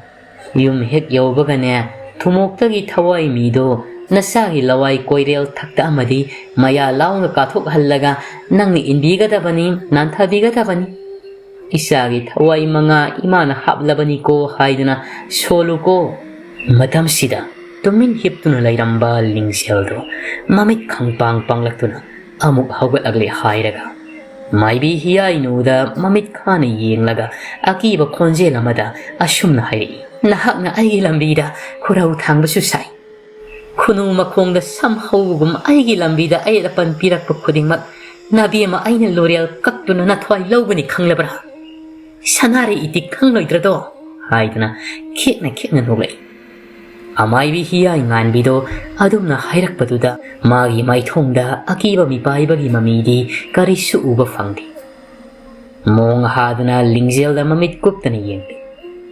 ꯃꯅꯥꯛꯇ ꯂꯩꯔꯤꯕ ꯃꯤꯑꯣꯏꯁꯤꯡꯗ ꯑꯉꯛꯄ ꯑꯃꯒ ꯂꯣꯏꯅꯅ ꯁꯅꯥꯔꯩ ꯍꯥꯏꯔꯤꯕꯁꯤꯕꯨ ꯀꯅꯥꯅꯣ ꯍꯥꯏꯗꯨꯅ ꯍꯪꯂꯛꯂꯝꯃꯤ ꯃꯇꯝ ꯑꯁꯤꯗ ꯂꯤꯡꯖꯦꯜꯗꯤ ꯍꯔꯥꯎꯕꯅ ꯑꯗꯨꯃꯛ ꯑꯀꯤꯕ ꯁꯛꯐꯝꯒ ꯂꯣꯏꯅꯗꯨꯅ ꯈꯦꯛꯅ ꯈꯦꯛꯅ ꯅꯣꯛꯇꯨꯅ ꯂꯩꯔꯤ ꯃꯃꯥ ꯑꯣꯏꯔꯤꯕꯤ ꯄ꯭ꯔꯦꯝꯂꯇꯥꯗꯤ ꯄꯥꯈꯠꯄꯅ ꯂꯣꯏꯈ꯭ꯔꯤ ꯈꯣꯟꯖꯦꯜꯗꯨ ꯇꯅꯤꯛ ꯇꯅꯤꯛ ꯑꯃꯥꯏꯕꯤ ꯍꯤꯌꯥꯏ ꯉꯥꯟꯕꯤꯗ ꯍꯥꯏꯔꯛꯏ ꯀꯔꯤ ꯃꯇꯧꯅꯣ ꯏꯃꯥ ꯏꯆꯥꯅ ꯉꯥꯡꯂꯤꯕꯁꯤꯕꯨ ꯀꯔꯤꯅꯣ ꯍꯤꯌꯥꯏ ꯉꯥꯟꯕꯤ ꯋꯥ ꯂꯥꯟ ꯑꯃꯠꯇ ꯉꯥꯡꯗꯦ ꯐꯝꯂꯝꯕꯗꯨ ꯐꯨꯛ ꯍꯧꯒꯠꯂꯤ ꯑꯗꯨꯒ ꯂꯤꯡꯖꯦꯜꯒꯤ ꯃꯅꯥꯛꯇ ꯐꯠ ꯆꯪꯁꯤꯜꯂꯒ ꯃꯉꯛ ꯁꯝꯗ ꯄꯥꯏꯗꯨꯅ ꯍꯥꯏꯔꯛꯏ ꯀꯔꯤꯁꯨ ꯂꯩꯇꯕꯤ ꯊꯋꯥꯏ ꯅꯍꯥꯛꯅ ꯇꯥꯏꯕꯪ ꯑꯣꯏꯔꯤꯕꯤ ꯃꯐꯝꯗ ꯀꯔꯤꯕꯨ ꯇꯧꯕ ꯉꯝꯒꯅꯤ ꯍꯥꯏꯕꯒꯦ ꯅꯪꯅ ꯉꯝꯂꯒ ꯑꯩꯒꯤ ꯂꯣꯔꯦꯜꯁꯤꯕꯨ ꯂꯧꯖꯈꯣ ꯑꯩꯅ ꯉꯝꯂꯦ ꯎꯠ ꯑꯣꯏꯍꯟꯗꯨꯅ ꯃꯥꯡꯍꯟꯒꯦ ꯈꯪꯒꯅꯤꯗꯣ ꯍꯥꯏꯗꯨꯅ ꯂꯤꯡꯖꯦꯜꯒꯤ ꯂꯋꯥꯏ ꯂꯨꯇꯣꯟꯗ ꯃꯆꯤꯜꯗ ꯀꯔꯤꯒꯨꯝꯕ ꯈꯔ ꯁꯣꯜꯂꯝꯃꯤ ꯃꯇꯝꯁꯤꯗ ꯂꯤꯡꯖꯦꯜ ꯏꯈꯪ ꯈꯪꯍꯧꯗꯅ ꯐꯃꯨꯡꯗꯨꯗ ꯇꯨꯊꯈ꯭ꯔꯦ ꯃꯤꯀꯨꯞ ꯈꯔꯒꯤ ꯃꯇꯨꯡꯗ ꯑꯃꯥꯏꯕꯤ ꯍꯤꯌꯥꯏ ꯉꯥꯟꯕꯤ ꯁꯣꯔ ꯑꯁꯥꯡ ꯑꯃ ꯍꯣꯟꯗꯣꯛꯂꯒ ꯍꯥꯟꯅꯒꯤ ꯐꯝꯐꯝ ꯑꯗꯣꯝꯗ ꯂꯥꯛꯇꯨꯅ ꯇꯞꯅ ꯑꯃꯨꯛ ꯐꯝꯊꯈ꯭ꯔꯦ ꯑꯗꯨꯒ ꯃꯥꯒꯤ ꯃꯤꯠꯌꯦꯡꯗꯣ ꯃꯃꯥ ꯑꯣꯏꯔꯤꯕꯤ ꯄ꯭ꯔꯦꯝꯂꯇꯥꯗ ꯌꯦꯡꯗꯨꯅ ꯋꯥ ꯉꯥꯡꯕ ꯍꯧꯔꯛꯏ ꯏꯕꯦꯝꯃ ꯅꯍꯥꯛꯀꯤ ꯅꯆꯥꯁꯦ ꯗꯁꯥ ꯏꯄꯥꯡ ꯄꯥꯡꯗꯦ ꯈꯨꯗꯣꯡꯊꯤꯕ ꯅꯪꯉꯨ ꯍꯥꯏꯗꯨꯅ ꯀꯔꯤꯒꯨꯝꯕ ꯈꯔ ꯄꯤꯔꯤ ꯂꯥꯛꯂꯤꯕ ꯊꯥꯡꯖ ꯅꯨꯃꯤꯠꯁꯤꯗ ꯑꯉꯥꯡꯁꯤꯒꯤ ꯄꯨꯟꯁꯤ ꯆꯦꯡꯖꯦꯜꯁꯨ ꯅꯤꯁꯤ ꯐꯠꯇꯕ ꯂꯥꯏꯅ ꯌꯦꯠꯂꯤꯕꯁꯦ ꯍꯥꯟꯅ ꯑꯃꯨꯛꯇꯪ ꯈꯥꯏꯗꯣꯛꯅꯕ ꯇꯧꯁꯤ ꯄꯣꯠꯂꯝ ꯆꯩꯔꯝ ꯈꯨꯗꯤꯡꯃꯛ ꯏꯃꯥꯅ ꯈꯪꯅ ꯄꯨꯔꯛꯂꯒꯦ ꯉꯁꯤꯒꯤꯗꯤ ꯏꯃꯥꯅ ꯇꯧ ꯍꯥꯏꯕ ꯊꯧꯔꯝ ꯑꯁꯤ ꯈꯛꯇꯃꯛ ꯄꯥꯡꯊꯣꯛꯂꯣ ꯑꯉꯥꯡꯁꯦ ꯋꯥꯈꯜ ꯁꯣꯏꯗꯅ ꯂꯥꯛꯀꯅꯤ ꯀꯔꯤꯁꯨ ꯅꯨꯡꯁꯥ ꯊꯤꯒꯅꯨꯀꯣ ꯍꯥꯏꯔꯝꯗꯨꯅ ꯃꯐꯝꯗꯨꯗꯒꯤ ꯆꯠꯈ꯭ꯔꯦ ꯅꯨꯃꯤꯠꯇꯨꯗꯒꯤ ꯍꯧꯅ ꯂꯤꯡꯖꯦꯜꯗꯣ ꯁꯣꯏꯔꯣꯟ ꯄꯥꯔꯣꯜ ꯂꯣꯟꯗꯨꯅ ꯅꯨꯃꯤꯗꯥꯡ ꯁꯨꯃꯥꯡꯗ ꯃꯊꯟꯇ ꯖꯒꯣꯏ ꯁꯥꯇꯦꯛꯇꯝ ꯑꯀꯤꯕ ꯃꯑꯣꯡ ꯃꯇꯧꯒ ꯂꯣꯏꯅꯗꯨꯅ ꯑꯃꯨꯛꯁꯨ ꯅꯣꯛ ꯑꯃꯨꯛꯁꯨ ꯀꯞ ꯋꯥꯈꯜ ꯆꯣꯏꯔꯕꯤ ꯑꯃꯒꯨꯝꯅ ꯂꯩꯔꯛꯄ ꯆꯌꯣꯜ ꯑꯃ ꯍꯧꯖꯤꯟꯈꯤꯔꯝꯃꯤ ꯃꯥꯒꯤ ꯃꯇꯥ ꯁꯟꯙ꯭ꯌꯥꯁꯨ ꯂꯤꯡꯖꯦꯜꯅ ꯃꯁꯛ ꯈꯪꯈꯤꯗ꯭ꯔꯤ ꯃꯈꯣꯏꯗ ꯆꯪꯂꯛꯀꯅꯨ ꯍꯥꯏꯗꯨꯅ ꯈꯣꯟꯖꯦꯜ ꯇꯥꯕ ꯐꯥꯎꯕ ꯌꯥꯈꯤꯗ꯭ꯔꯤ ꯑꯁꯨꯝꯅ ꯂꯥꯌꯣꯛꯅꯕꯅꯤ ꯍꯥꯏꯗꯨꯅ ꯑꯃꯥꯏꯕꯤꯁꯤꯡꯅꯁꯨ ꯇꯧꯕ ꯌꯥꯕ ꯊꯧ ꯄꯥꯡꯊꯣꯛꯄꯁꯨ ꯂꯣꯏꯈꯤꯔꯝꯃꯤ ꯑꯗꯨꯕꯨ ꯐꯥꯕ ꯀꯧꯕꯗꯤ ꯂꯩꯇ꯭ꯔꯤ ꯀꯅꯥꯒꯨꯝꯕ ꯑꯃꯠꯇꯅ ꯇꯪ ꯇꯥꯅ ꯃꯍꯥꯛꯀꯤ ꯂꯥꯏꯑꯣꯡꯁꯤ ꯀꯔꯤꯅꯣ ꯍꯥꯏꯗꯨꯅ ꯈꯪꯂꯝꯗꯦ ꯁꯣꯝꯗꯅ ꯑꯊꯣꯏꯕꯁꯨ ꯂꯤꯡꯖꯦꯜꯕꯨ ꯂꯥꯏꯑꯣꯛ ꯇꯤꯅꯣꯛꯄ ꯌꯥꯎꯗꯨꯅ ꯂꯥꯏꯑꯣꯡ ꯈꯪꯗꯨꯅ ꯅꯥꯗꯨꯅ ꯂꯩꯔꯦ ꯈꯪꯂꯕꯗ ꯑꯅꯥꯕ ꯍꯪꯕ ꯆꯠꯂꯝꯃꯤ ꯃꯃꯥ ꯄ꯭ꯔꯦꯝꯂꯇꯥꯁꯨ ꯑꯊꯣꯏꯕꯕꯨ ꯀꯧꯁꯤꯟꯗꯨꯅ ꯍꯤꯞꯂꯤꯕꯤ ꯃꯆꯥꯒꯤ ꯃꯅꯥꯛꯇ ꯊꯤꯗꯥ ꯊꯥꯗꯨꯅ ꯐꯝꯍꯜꯂꯤ ꯉꯥꯏꯍꯥꯛ ꯑꯋꯥ ꯅꯨꯡꯉꯥꯏ ꯋꯥꯔꯤ ꯇꯧꯗꯨꯅ ꯐꯝꯂꯝꯃꯨ ꯍꯥꯏꯗꯨꯅ ꯊꯣꯛꯈ꯭ꯔꯦ ꯃꯇꯝꯁꯤꯗ ꯂꯤꯡꯖꯦꯜꯗꯣ ꯑꯊꯣꯏꯕꯕꯨ ꯎꯕꯗ ꯃꯄꯨꯛꯅꯤꯡ ꯅꯨꯡꯁꯤꯅ ꯀꯞꯄꯛꯏ ꯑꯊꯣꯏꯕꯁꯨ ꯂꯤꯡꯖꯦꯜꯒꯤ ꯁꯣꯛꯂꯕ ꯐꯤꯕꯝ ꯑꯗꯨ ꯎꯕꯗ ꯑꯁꯨꯛꯀꯤ ꯃꯇꯤꯛ ꯃꯊ꯭ꯋꯥꯏ ꯅꯨꯡꯉꯥꯏꯖꯔꯝꯗꯦ ꯃꯥꯏꯊꯣꯡꯗꯨ ꯏꯁꯨꯛ ꯁꯨꯛꯊ ꯇꯨꯃꯤꯟꯅ ꯇꯥꯁꯤꯟꯗꯨꯅ ꯐꯝꯂꯤ ꯃꯇꯝꯁꯤꯗ ꯀꯞꯂꯝꯕ ꯂꯤꯡꯖꯦꯜꯗꯣ ꯇꯞꯅ ꯋꯥ ꯍꯪꯉꯛꯏ ꯉꯁꯤ ꯑꯩꯍꯥꯛꯅ ꯂꯥꯏꯑꯣꯡ ꯈꯪꯗꯨꯅ ꯅꯥꯔꯤꯕꯁꯤꯒꯤ ꯃꯔꯝ ꯅꯍꯥꯛꯅꯗꯤ ꯈꯪꯂꯝꯒꯅꯤ ꯄꯨꯝꯅꯃꯛꯁꯦ ꯅꯍꯥꯛꯅ ꯊꯧꯔꯥꯡꯕꯅꯤ ꯅꯍꯥꯛꯅ ꯑꯩꯕꯨ ꯐꯤꯕꯝꯁꯤꯗ ꯂꯩꯍꯟꯕꯅꯤ ꯑꯩꯕꯨ ꯅꯨꯡꯁꯤꯕꯗꯤ ꯅꯪꯗꯤ ꯁꯤꯝꯕꯜ ꯈꯛꯇꯗ ꯑꯣꯏꯔꯝꯂꯦ ꯋꯥꯍꯩꯗꯨ ꯇꯥꯕꯗ ꯑꯊꯣꯏꯕ ꯑꯉꯛꯄ ꯃꯤꯠꯌꯦꯡꯒ ꯂꯣꯏꯅꯗꯨꯅ ꯂꯤꯡꯖꯦꯜꯗ ꯌꯦꯡꯗꯨꯅ ꯍꯥꯏꯔꯛꯏ ꯀꯔꯤꯅꯣ ꯉꯁꯤ ꯅꯍꯥꯛꯀꯤ ꯋꯥꯐꯝꯁꯤꯕꯨ ꯑꯩꯍꯥꯛꯅ ꯀꯔꯤ ꯇꯧꯗꯨꯅ ꯅꯍꯥꯛꯄꯨ ꯐꯤꯕꯝ ꯑꯁꯤꯗ ꯑꯣꯏꯍꯟꯒꯗꯧꯔꯤꯕ ꯑꯗꯨꯝꯅ ꯑꯩꯕꯨ ꯂꯥꯟꯅ ꯄꯥꯎꯊꯣꯛꯈꯤ ꯍꯥꯏꯗꯨꯅꯁꯨ ꯈꯟꯒꯅꯨ ꯂꯤꯡꯖꯦꯜꯁꯨ ꯑꯗꯨꯃꯛ ꯃꯈꯥ ꯇꯥꯏ ꯁꯥꯃꯨ ꯅꯪꯒꯤ ꯍꯛꯆꯥꯡꯗ ꯂꯣꯏꯅꯔꯤꯕ ꯄꯣꯠꯁꯛ ꯑꯗꯨꯅ ꯏꯐꯝꯗꯗꯤ ꯑꯁꯨꯛꯀꯤ ꯃꯇꯤꯛ ꯑꯋꯥꯕ ꯆꯩꯊꯦꯡ ꯄꯤꯔꯕꯅꯤ ꯃꯔꯝꯁꯤꯅ ꯑꯩꯍꯥꯛꯅ ꯅꯀꯥꯗ ꯅꯛꯄꯒꯤ ꯄꯥꯡꯒꯜ ꯊꯧꯅꯥꯁꯨ ꯂꯩꯇ꯭ꯔꯦꯗꯣ ꯅꯍꯥꯛꯅ ꯄꯣꯠꯁꯛ ꯑꯗꯨ ꯂꯣꯏꯅꯔꯤꯕ ꯃꯈꯩ ꯑꯩꯍꯥꯛꯀꯤ ꯍꯛꯆꯥꯡꯁꯤꯁꯨ ꯅꯣꯡꯃ ꯅꯣꯡꯃꯒꯤ ꯁꯣꯛꯆꯤꯟꯕ ꯍꯦꯟꯖꯤꯜꯂꯛꯇꯨꯅ ꯑꯗꯨꯃꯛ ꯀꯦꯝꯈꯤꯕ ꯇꯥꯏꯗꯣ ꯂꯤꯡꯖꯦꯜꯒꯤ ꯋꯥꯐꯝꯗꯨꯗ ꯑꯊꯣꯏꯕ ꯍꯥꯏꯔꯤꯕ ꯄꯣꯠꯁꯛ ꯑꯗꯨꯕꯨ ꯀꯔꯤ ꯑꯣꯏꯒꯅꯤ ꯍꯥꯏꯗꯅ ꯃꯁꯥ ꯃꯊꯟꯇ ꯍꯛꯆꯥꯡꯗ ꯁꯣꯛꯇꯨꯅ ꯌꯦꯡꯖꯩ ꯃꯇꯝꯗꯨꯗ ꯃꯃꯥꯅ ꯃꯈ꯭ꯋꯥꯡꯗ ꯁꯤꯕꯤꯈꯤꯕ ꯖꯟꯇ꯭ꯔꯗꯨ ꯈꯪꯅꯤꯡ ꯅꯤꯡꯁꯤꯡꯂꯛꯇꯨꯅ ꯂꯤꯡꯖꯦꯜꯗ ꯌꯦꯡꯂꯒ ꯍꯥꯏꯔꯛꯏ ꯅꯍꯥꯛꯅ ꯍꯥꯏꯔꯤꯕ ꯄꯣꯠꯁꯛꯁꯦ ꯖꯟꯇ꯭ꯔꯁꯤ ꯑꯣꯏꯒꯗꯧꯔꯤꯕ꯭ꯔꯥ ꯂꯤꯡꯖꯦꯜ ꯅꯣꯛꯃꯤ ꯅꯣꯛꯃꯤ ꯇꯧꯅ ꯈꯨꯝꯃꯛꯏ ꯃꯥꯅꯤ ꯃꯗꯨꯃꯛꯅꯤ ꯅꯍꯥꯛꯅ ꯄꯣꯠꯁꯛ ꯑꯗꯨ ꯂꯧꯊꯣꯛꯄꯒ ꯑꯩꯒꯤ ꯁꯥꯃ ꯍꯛꯆꯥꯡꯁꯨ ꯃꯍꯧꯁꯥꯒꯨꯝ ꯁꯣꯏꯗꯅ ꯀꯜꯂꯛꯀꯅꯤ ꯊꯥꯖꯗ꯭ꯔꯒ ꯃꯤꯠꯀꯨꯞꯁꯤꯗ ꯊꯕꯛ ꯑꯗꯨꯕꯨ ꯄꯥꯡꯊꯣꯛꯄꯤꯌꯨ ꯑꯊꯣꯏꯕꯁꯨ ꯈꯟꯊꯔꯨꯕ ꯇꯧꯗ ꯃꯈ꯭ꯋꯥꯡꯗ ꯁꯤꯔꯤꯕ ꯖꯟꯇ꯭ꯔꯗꯨ ꯊꯥꯗꯠꯇꯨꯅ ꯂꯩꯃꯥꯏꯗ ꯊꯥꯗꯈ꯭ꯔꯦ ꯑꯉꯛꯄꯒꯤ ꯃꯇꯧꯅꯤ ꯅꯨꯄꯤꯗꯨꯅ ꯍꯥꯏꯈꯤꯕꯗꯨꯒ ꯂꯤꯡꯖꯦꯜ ꯃꯁꯥꯗꯨ ꯀꯔꯤꯁꯨ ꯇꯧꯗ ꯆꯤꯡꯂꯦꯝꯕꯤ ꯃꯍꯧꯁꯥ ꯃꯥꯒꯤ ꯁꯛꯐꯝꯗ ꯍꯟꯖꯤꯟꯗꯨꯅ ꯅꯣꯛꯃꯤ ꯅꯣꯛꯃꯤ ꯇꯧꯔꯒ ꯍꯥꯏꯔꯛꯏ ꯀꯨꯏꯔꯦ ꯅꯪ ꯑꯩ ꯑꯁꯤꯛꯄ ꯃꯐꯝꯗ ꯐꯝꯗꯨꯅ ꯄꯨꯛꯃꯦꯟ ꯄꯥꯎꯃꯤꯟꯅꯈꯤꯗꯕ ꯉꯁꯤꯗꯤ ꯄꯦꯟꯅ ꯊꯃꯣꯏ ꯃꯄꯥꯎ ꯇꯝꯅꯔꯨꯁꯤ ꯊꯣꯛꯂꯁꯤ ꯍꯥꯏꯗꯅ ꯏꯃꯨꯡꯗꯒꯤ ꯊꯣꯔꯛꯂꯝ ꯏꯃꯨꯡꯗꯒꯤ ꯃꯆꯥꯅ ꯀꯔꯤꯁꯨ ꯇꯧꯗꯨꯅ ꯊꯣꯛꯂꯛꯄꯗꯨꯗ ꯄ꯭ꯔꯦꯝꯂꯇꯥ ꯃꯆꯥꯒꯤ ꯃꯅꯥꯛꯇ ꯉꯛꯅ ꯆꯦꯟꯁꯤꯜꯂꯛꯇꯨꯅ ꯍꯥꯏꯔꯛꯏ ꯏꯕꯦꯝꯃ ꯀꯔꯤꯅꯣ ꯏꯃꯥꯕꯨ ꯃꯪꯂ ꯇꯥꯏꯕꯪꯂ ꯏꯁꯥꯒꯤ ꯍꯛꯆꯥꯡ ꯀꯔꯤꯁꯨ ꯇꯧꯔꯝꯗ꯭ꯔꯦꯅꯦ ꯃꯇꯝꯗꯨꯗ ꯂꯤꯡꯖꯦꯜ ꯅꯣꯛꯃꯤ ꯅꯣꯛꯃꯤ ꯇꯧꯔꯒ ꯃꯃꯥꯗ ꯍꯥꯏꯔꯛꯏ ꯏꯃꯥ ꯅꯆꯥ ꯀꯔꯤꯁꯨ ꯇꯧꯗ꯭ꯔꯤ ꯃꯍꯥꯛꯅ ꯏꯅꯥꯛꯇ ꯂꯥꯛꯇꯨꯅ ꯁꯥꯃꯨ ꯍꯛꯆꯥꯡꯗ ꯂꯩꯔꯝꯕ ꯂꯥꯏꯑꯣꯡ ꯈꯪꯗꯕꯁꯤꯡ ꯑꯗꯨꯁꯨ ꯃꯥꯡꯍꯟꯈ꯭ꯔꯦ ꯉꯁꯤꯗꯤ ꯃꯍꯥꯛꯀ ꯂꯣꯏꯅꯅ ꯃꯅꯤꯡꯒꯤ ꯄꯨꯈ꯭ꯔꯤ ꯑꯆꯧꯕꯗꯨꯗ ꯊꯣꯛꯇꯨꯅ ꯊꯃꯣꯏ ꯃꯄꯥꯎ ꯇꯝꯅꯔꯨꯒꯦ ꯍꯥꯏꯔꯝꯗꯨꯅ ꯊꯨꯅ ꯌꯥꯡꯅ ꯑꯊꯣꯏꯕꯒꯤ ꯈꯨꯗꯥꯡ ꯄꯥꯏꯗꯨꯅ ꯃꯍꯥꯛꯅ ꯍꯥꯟꯅ ꯃꯥꯡ ꯊꯥꯗꯨꯅ ꯁꯤꯡꯂꯒ ꯍꯔꯥꯎꯅ ꯆꯦꯟꯈ꯭ꯔꯦ ꯃꯆꯥꯒꯤ ꯃꯇꯧꯗꯨꯗ ꯍꯔꯥꯎꯕꯅ ꯃꯥꯡ ꯊꯥꯈꯤꯕꯅ ꯃꯃꯥ ꯄ꯭ꯔꯦꯝꯂꯇꯥꯗꯤ ꯊꯣꯏꯅ ꯐꯠꯇꯕꯗꯤ ꯈꯜꯂꯨꯗ꯭ꯔꯤ ꯁꯣꯝꯗ ꯑꯊꯣꯏꯕꯒꯤ ꯃꯥꯡ ꯊꯥꯅ ꯁꯤꯡꯗꯨꯅ ꯆꯠꯂꯝꯕ ꯅꯤꯄꯤꯗꯨ ꯃꯍꯥꯛꯀꯤ ꯃꯪꯂꯥꯟꯗ ꯎꯈꯤꯕꯤ ꯅꯤꯄꯤꯗꯨꯒꯤ ꯁꯛꯐꯝ ꯎꯠꯇꯨꯅ ꯃꯃꯥꯏꯗꯨ ꯇꯞꯅ ꯂꯩꯊꯣꯔꯛꯏ ꯃꯤꯀꯨꯞ ꯑꯁꯤꯕꯨ ꯑꯩꯍꯥꯛꯅ ꯀꯌꯥꯒꯤ ꯃꯇꯤꯛ ꯋꯥꯅ ꯉꯥꯏꯖꯔꯛꯄ ꯑꯊꯣꯏꯕꯁꯨ ꯑꯉꯛꯄ ꯃꯤꯠꯌꯦꯡꯒ ꯂꯣꯏꯅꯗꯨꯅ ꯃꯆꯦꯜꯗ ꯇꯞꯅ ꯁꯣꯜꯂꯛꯏ ꯃꯆꯥ ꯏꯕꯦꯝꯃ ꯅꯨꯄꯤꯗꯨꯒꯤ ꯃꯌꯥꯅ ꯁꯨꯝꯗꯨꯅ ꯑꯊꯣꯏꯕ ꯏꯁꯤꯡ ꯆꯥꯏꯕꯤ ꯈꯨꯜꯗꯨꯒꯤ ꯃꯐꯝ ꯑꯃꯗ ꯄꯨꯔꯛꯇꯨꯅ ꯃꯈꯣꯏ ꯑꯅꯤꯗꯨ ꯂꯣꯟꯅ ꯅꯨꯡꯁꯤ ꯋꯥꯔꯤ ꯁꯥꯅꯔꯝ ꯑꯊꯣꯏꯕꯒꯤ ꯃꯤꯠꯃꯥꯡꯗ ꯎꯔꯤꯕ ꯃꯐꯝ ꯈꯨꯗꯤꯡꯃꯛ ꯇꯁꯦꯡ ꯇꯁꯦꯡꯕ ꯑꯁꯦꯡꯕ ꯑꯣꯏꯅ ꯃꯍꯥꯛꯀꯤ ꯃꯃꯤꯠꯇ ꯁꯪꯁꯪꯅ ꯎꯔꯝ ꯇꯁꯦꯡꯅꯃꯛꯇꯤ ꯃꯐꯝ ꯑꯗꯨ ꯏꯁꯨꯛ ꯁꯨꯛꯂꯕ ꯃꯤ ꯑꯃꯗ ꯆꯪꯕ ꯌꯥꯗꯅ ꯈꯥꯖꯤꯟꯗꯨꯅ ꯆꯍꯤ ꯀꯌꯥ ꯆꯪꯅꯗ꯭ꯔꯕ ꯃꯐꯝꯅꯤ ꯎꯄꯥꯜ ꯋꯥꯄꯥꯜꯁꯤꯡꯅ ꯑꯀꯤꯕ ꯐꯪꯅꯁꯨ ꯌꯣꯝꯁꯤꯜ ꯇꯥꯔꯤꯕ ꯏꯁꯤꯡ ꯆꯥꯏꯕꯤ ꯑꯗꯨꯁꯨ ꯃꯃꯤꯡ ꯈꯛꯇꯒꯤ ꯑꯣꯏꯅ ꯏꯁꯤꯡ ꯃꯔꯤꯛ ꯈꯖꯤꯛ ꯈꯖꯤꯛ ꯈꯛꯇꯃꯛ ꯂꯠ ꯂꯠ ꯇꯧꯅ ꯇꯥꯔꯤ ꯅꯥꯀꯟꯗꯅ ꯏꯁꯤꯡ ꯌꯥꯎꯗ꯭ꯔꯕ ꯃꯤꯔꯥꯡ ꯊꯨꯔꯕ ꯑꯆꯧꯕ ꯒꯨꯍꯥ ꯑꯃꯁꯨ ꯂꯩ ꯑꯗꯨꯕꯨ ꯄꯨꯝꯅꯃꯛꯁꯤ ꯑꯊꯣꯏꯕꯒꯤ ꯃꯃꯤꯠꯇꯗꯤ ꯑꯁꯨꯛꯀꯤ ꯃꯇꯤꯛ ꯄꯨꯛꯅꯤꯡ ꯍꯨꯅ ꯐꯖꯔꯕ ꯃꯐꯝ ꯑꯃ ꯑꯣꯏꯅ ꯎꯔꯤ ꯃꯐꯝ ꯑꯁꯤꯗ ꯃꯈꯣꯏ ꯑꯅꯤ ꯅꯣꯛꯈꯦꯅ ꯍꯔꯥꯎꯅ ꯆꯦꯟ ꯆꯣꯡꯗꯨꯅ ꯁꯥꯟꯅꯔꯝꯃꯤ ꯅꯨꯡꯊꯤꯜ ꯄꯣꯛꯀꯤ ꯃꯇꯝꯗ ꯁꯨꯛꯂꯕ ꯃꯥꯏꯀꯩ ꯑꯗꯣꯝꯗ ꯍꯔꯥꯎꯅ ꯅꯣꯛꯈꯤꯕꯒꯤ ꯈꯣꯟꯖꯦꯜꯗꯨ ꯇꯥꯕꯗ ꯑꯍꯜ ꯑꯣꯏꯔꯤꯕꯤ ꯊꯥꯔꯤꯛ ꯊꯥꯗꯣ ꯃꯁꯥꯗꯣ ꯂꯩꯇꯥꯅ ꯂꯩꯕ ꯉꯝꯗ꯭ꯔꯦꯗꯣ ꯀꯅꯥ ꯀꯅꯥꯕꯨ ꯑꯣꯏꯔꯤꯕꯅꯣ ꯈꯟꯗꯨꯅ ꯃꯈꯣꯡꯗꯣ ꯇꯞꯅ ꯊꯥꯡꯗꯨꯅ ꯏꯁꯤꯡ ꯆꯥꯏꯕꯤ ꯇꯥꯐꯝ ꯍꯥꯏꯗꯨꯅ ꯈꯪꯅꯔꯤꯕ ꯃꯐꯝ ꯑꯗꯣꯝꯗ ꯂꯥꯛꯂꯝꯃꯤ ꯃꯤꯅꯤꯟꯒꯤ ꯁꯧꯝ ꯐꯪꯂꯛꯄꯗꯨꯗ ꯍꯔꯥꯎꯅ ꯁꯥꯟꯅꯔꯝꯕ ꯃꯈꯣꯏꯁꯨ ꯃꯐꯝꯗꯨꯗꯒꯤ ꯃꯥꯡꯈ꯭ꯔꯦ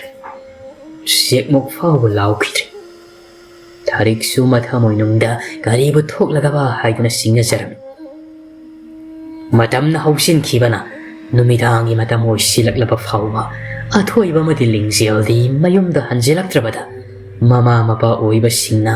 ꯑꯃꯅ ꯑꯃꯒꯤ ꯃꯌꯨꯝꯗ ꯆꯠꯇꯨꯅ ꯍꯪꯅꯔꯝꯃꯤ꯫ ꯄ꯭ꯔꯦꯝꯂꯇꯥꯁꯨ ꯉꯁꯥꯏ ꯃꯆꯥꯅꯨꯄꯤ ꯑꯗꯨꯒ ꯅꯤꯄꯥ ꯃꯆꯥꯗꯨꯒ ꯂꯣꯏꯅꯗꯨꯅ ꯊꯣꯛꯃꯤꯟꯅꯈꯤꯕꯅꯤ ꯍꯥꯏꯗꯨꯅ ꯍꯥꯏꯔꯝꯃꯤ꯫ ꯃꯗꯨꯒ ꯂꯣꯏꯅꯅ ꯃꯆꯥꯅꯨꯄꯤꯒꯤ ꯀꯥꯗꯒꯤ ꯖꯟꯇ꯭ꯔ ꯑꯃꯁꯨ ꯇꯥꯗꯨꯅ ꯂꯩꯔꯝꯈꯤ ꯍꯥꯏꯗꯅ ꯔꯤꯇꯣ ꯑꯃꯗꯤ ꯄꯥꯔꯤꯒꯤ ꯃꯃꯥꯡꯗ ꯄꯨꯊꯣꯛꯇꯨꯅ ꯎꯠꯂꯛꯂꯝꯃꯤ꯫ ꯃꯇꯧꯁꯤꯗ ꯈꯨꯜꯒꯤ ꯃꯤꯑꯣꯏꯒ ꯂꯣꯏꯅꯅ ꯑꯃꯥꯏꯕꯤ ꯍꯤꯌꯥꯏ ꯉꯥꯟꯕꯤ ꯌꯥꯎꯅ ꯃꯆꯥ ꯑꯅꯤꯕꯨ ꯀꯣꯏꯊꯤ ꯊꯤꯕ ꯍꯧꯔꯛꯂꯝꯃꯤ꯫ ꯈꯨꯜꯁꯤꯒꯤ ꯀꯥꯆꯤꯟ ꯀꯣꯌꯥ ꯁꯤꯟꯕ ꯊꯨꯡꯅ ꯌꯦꯡꯂꯝꯃꯤ, ꯑꯗꯨꯕꯨ ꯐꯪꯕ ꯀꯧꯕꯗꯤ ꯂꯩꯔꯝꯗꯦ꯫ ꯃꯃꯥ ꯃꯄꯥ ꯑꯣꯏꯔꯤꯕꯁꯤꯡꯗꯣ ꯃꯀꯣꯛꯇ ꯃꯈꯨꯠ ꯍꯥꯞꯅꯔꯤ꯫ ꯑꯃꯥꯏꯕꯤ ꯑꯃꯗꯤ ꯈꯨꯜꯒꯤ ꯃꯤꯑꯣꯏ ꯈꯨꯗꯤꯡꯁꯨ ꯀꯔꯤ ꯇꯧꯒꯗꯕꯅꯣ ꯍꯥꯏꯗꯨꯅ ꯈꯟꯐꯝ ꯈꯪꯗꯅ ꯂꯩꯅꯔꯤ꯫ ꯁꯣꯝꯗꯅ ꯑꯍꯤꯡ ꯅꯣꯡꯌꯥꯏꯗꯨꯗ ꯁꯥꯕꯤ ꯁꯅꯧ ꯑꯅꯤꯗꯣ ꯏꯁꯤꯡ ꯆꯥꯏꯕꯤ ꯈꯨꯜꯒꯤ ꯄꯠꯌꯥꯏꯗ ꯏꯔꯨꯞꯇꯨꯅꯕꯨ ꯁꯥꯟꯅꯔꯤ꯫ ꯃꯈꯣꯏ ꯑꯅꯤꯒꯤ ꯅꯣꯛꯈꯤꯕꯇꯅ ꯈꯨꯜꯁꯦ ꯄꯨꯡꯅꯤꯟ ꯅꯤꯜꯂꯝꯃꯤ꯫ ꯈꯨꯜꯒꯤ ꯃꯤꯑꯣꯏꯁꯤꯡꯁꯨ ꯈꯣꯟꯖꯦꯜꯁꯤꯡꯗꯨ ꯇꯥꯔꯗꯨꯅ ꯃꯍꯩ ꯃꯈꯨꯠꯇ ꯃꯩꯅꯝ ꯄꯥꯏꯗꯨꯅ ꯊꯣꯛꯅꯔꯛꯏ꯫ ꯃꯔꯛꯇꯨꯗ ꯑꯍꯜ ꯑꯣꯏꯔꯕꯤ ꯊꯥꯔꯤꯛꯁꯨ ꯌꯥꯎꯔꯤꯕꯅꯤ꯫ ꯃꯈꯣꯏꯅ ꯄꯥꯠ ꯃꯌꯥꯗꯨꯁꯨ ꯌꯧꯁꯤꯜꯂꯛꯄꯗ ꯏꯔꯨꯞꯇꯨꯅ ꯁꯥꯟꯅꯔꯝꯕ ꯑꯅꯤꯗꯣ ꯄꯥꯠꯇꯨꯗ ꯂꯨꯞꯊꯈ꯭ꯔꯦ꯫ ꯑꯗꯨꯃꯛ ꯊꯤꯕ ꯈꯪꯈꯤꯗ꯭ꯔꯦ꯫ ꯉꯥꯏꯍꯥꯛꯀꯤ ꯃꯇꯨꯡ ꯑꯇꯣꯞꯄ ꯃꯥꯏꯀꯩ ꯑꯃꯗꯒꯤ ꯅꯣꯛꯈꯤꯕꯒꯤ ꯈꯣꯟꯖꯦꯜꯗꯨ ꯑꯃꯨꯛ ꯇꯥꯔꯛꯄ ꯍꯧꯔꯛꯈꯤ꯫ ꯃꯗꯨꯗꯒꯤ ꯑꯍꯜ ꯑꯣꯏꯔꯕꯤ ꯄꯤꯁꯛꯅ ꯈꯨꯜꯒꯤ ꯃꯤꯑꯣꯏꯁꯤꯡꯗ ꯍꯥꯏꯔꯛꯏ, ꯈꯨꯜꯁꯤꯗ ꯀꯔꯤꯒꯨꯝꯕ ꯊꯧꯗꯣꯛ ꯑꯃ ꯁꯣꯏꯗꯅ ꯊꯣꯛꯂꯒꯅꯤ,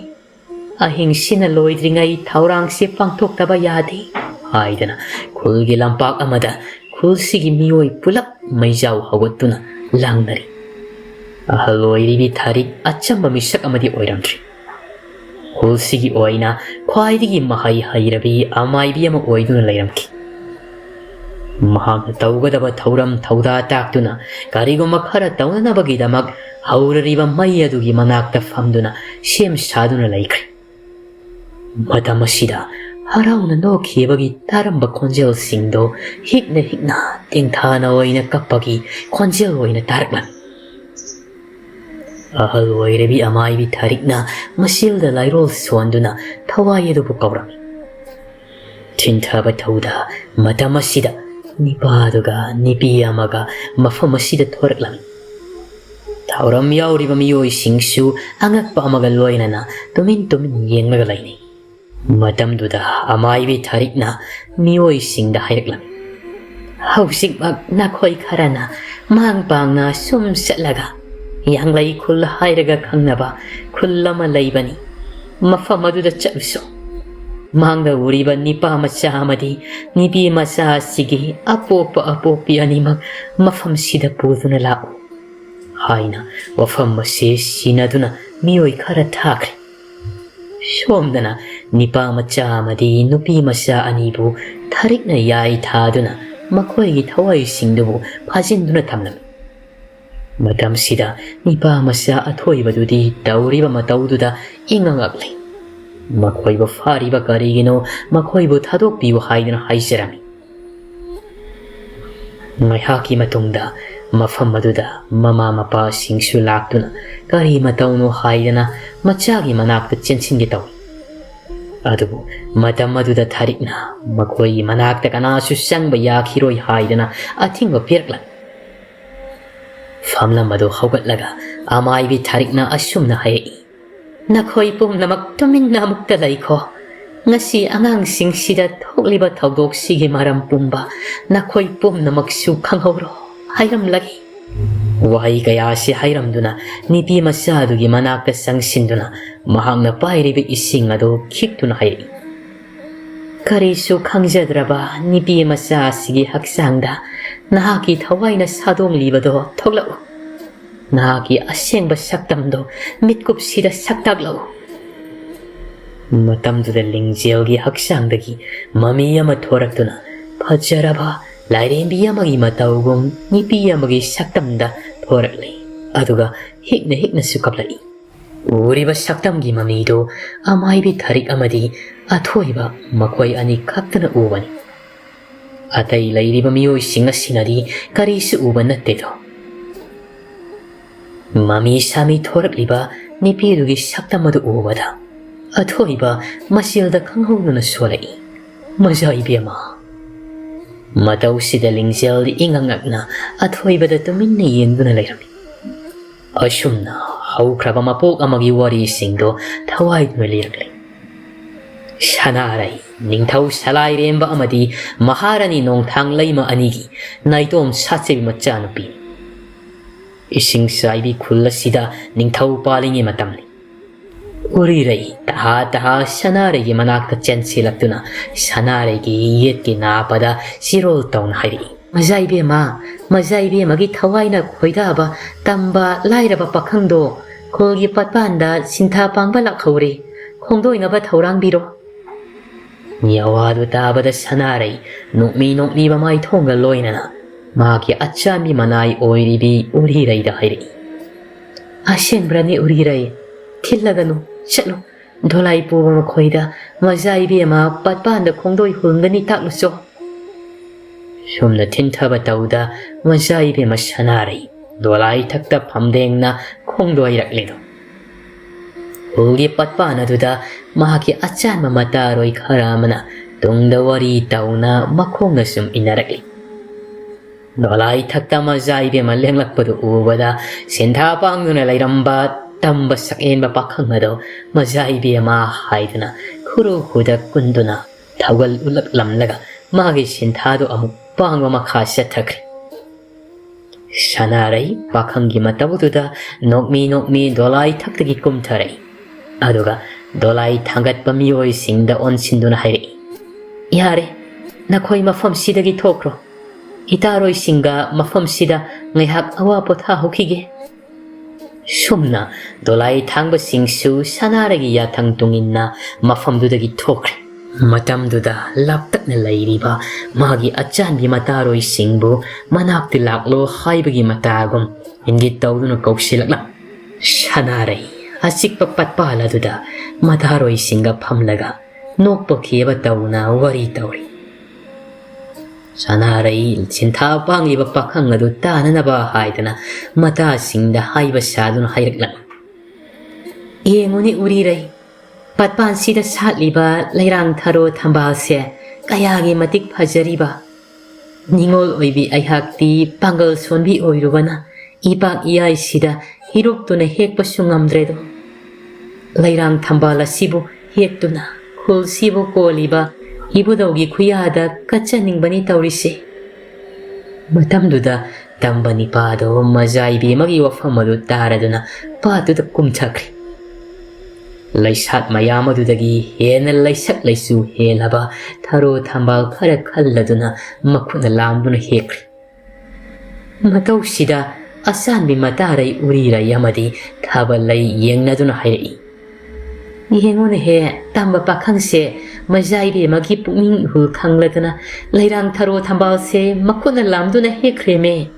ꯑꯣꯟꯊꯣꯛꯅꯁꯨ ꯂꯥꯏꯕꯛ ꯐꯩꯗ ꯃꯖꯥ ꯏꯕꯦꯝꯃꯒꯤ ꯂꯥꯏꯕꯛꯁꯦ ꯍꯥꯏꯗꯅ ꯋꯥ ꯅꯣꯛꯂꯝ ꯁꯅꯥꯔꯩꯁꯨ ꯃꯊꯃꯣꯏꯅꯨꯡꯗ ꯍꯔꯥꯎꯕꯅ ꯃꯊꯨꯡ ꯃꯔꯥꯡ ꯍꯧꯔꯛꯂꯤ ꯄꯥꯈꯪ ꯃꯍꯥꯛꯀꯤ ꯃꯇꯧꯗ ꯊꯃꯣꯏꯅ ꯈꯣꯏꯗꯥꯕ ꯍꯥꯏꯕꯗꯨ ꯑꯣꯏꯔꯅꯤ ꯅꯤꯄꯥꯗꯣ ꯊꯔꯣ ꯊꯝꯕꯥꯜ ꯑꯅꯤꯒꯤ ꯂꯩꯌꯣꯝ ꯑꯅꯤ ꯁꯦꯝꯂꯦ ꯍꯥꯏꯔꯒ ꯄꯥꯠꯇꯨꯗꯒꯤ ꯀꯥꯈꯠꯂꯛꯇꯨꯅ ꯈꯨꯗ ꯀꯨꯜꯂꯦ ꯍꯥꯏꯔꯒ ꯂꯩꯔꯥꯡꯗꯨꯕꯨ ꯃꯥꯡꯗ ꯊꯝ ꯅꯣꯂꯨꯛꯄ ꯋꯥꯍꯩꯅ ꯍꯥꯏꯔꯛꯏ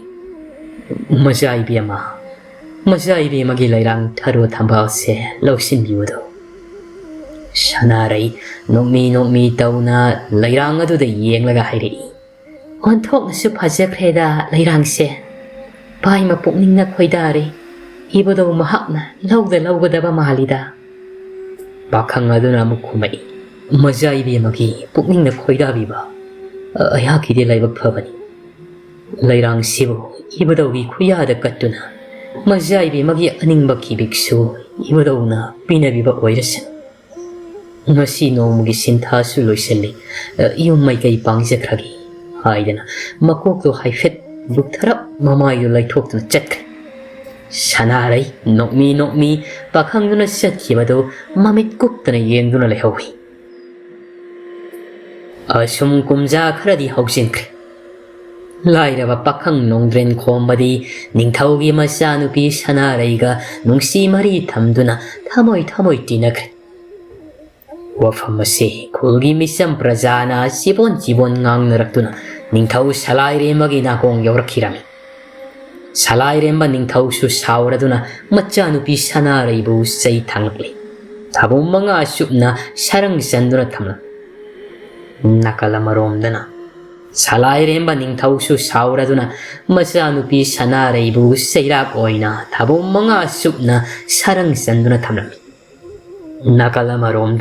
mahaki manai masel thaduna lahiraba nongdren khombagi mafamda makha tana mazai be masana reiga lona nungsi mari thamlarabadi mahaki lurel kaktuna angang olhangani haiduna ahakpaya thangsu pirami adubu pumnamak oiduna su awa seitheng phanglaba thamoi ani nadi khongpham honglaroi haiduna mapukningda lepna khraboiredo Pakhang oiba mahaksu nungsi masum langi damang mahak na mazaibi mabu nungsi badi minam manate utlagi khan mahaki lorel kaklabasu singnaba laite khan khredo numito ahing nong yai matam nong su jam mai kai slai khangna haithari konongi mipung khudingmak nungai na buya tanari adubu sanarai achan bi mata urirai Matagi mataudu yengamda thawai tharabasu matagi aningbadati thungalam lagi khalladuna makokta ango masugi inafi makupsil urirai konungdudagi amaibi sariki saktam lauduna makhongdu tafing thangduna kaisum sang lairibadom tamnalaklam kaisum sang manungda sanarai thamoi sokna hekna kapsar makutudasu mahakna namit khuding lairang kundo amamam pamuna bu lengnari lairang adu bu lengna mapukningda khanjari aina namit khuding amamam tang lengjaba lairang kundo paringse ngasidi mapung phari kayagi matik ningthijariba lengkhibani ikutsina pamubana haki ngaksamda amuktadi huksagi khanduna adubu adumak manglan oidana toklagadra haidana hikna kapchara tanja sida urirai kuning kangduna kaisum sangadugi thongi poron hanglai tau sida sanarai mata urirai bu ubada harauna asamaga loinana piroina raba mitluani na yengduna urirai bu mathada chetna konchali urirai taha wangangai masai bema Hausik madugi matam nate Mazai be magi pukning na khoidana lengjaba kundo parengbu lemna manghanba haunabra Nata urirai lairingaida itagi ningba kahenba kanagi sumatik nate Tintharaga no mazai be ma lengna na batawbiro Konung sibo ngapliba thongakpa singsu nungai na buyata holibani Mazai be mana khongdoi na ba konung sigi manunda kanana su khangroidaba lambi su yatuna thamjari Tansa silim na manghan biyati Mazai bema natagi tungin biraklo Iramduna anido tongmang tang na thokri Anido tumin konungdudagi manungda urirai na siyemliba lambel machaduda laktuna Konunggi maning adomda thoklaktuna lairari Nungsirabi mataga kaina senaramday mikup yawagli Sanaraidi nungsiba mityenga loinana urirai kutsada sena paiduna hairai Mazai be mana natagi pukning bu khangbiba masidagi hena penjaba mikup ani suna laklaroi Mazai be ma ahing mamai su oisilakli pamu mai kai pangbikro masidagi thengthakrabadi Mazai be magi ningba thongkhidaba su yai panthabiraga mazai be ma khongdoi bikrodo anare su thinthaba tawda matabu bidai piramduna konung thadokduna lakli lairaba mahaki sangai tam Somdana urirai konungda anjallagi khalladuna mamaidu laithoraka matamda thongakpa singna mahakpu iko sinna leramli matamadumaktada urirai lurel kaptuna yaibi thawai laukhirami salai remba ningthausu mafam maduda manai masel singa thoklaktuna hei ngasi ahingsina loidringai lairaba tambadugi lurel kaptuna mathwai lauduna lurel loifamda sinagadaban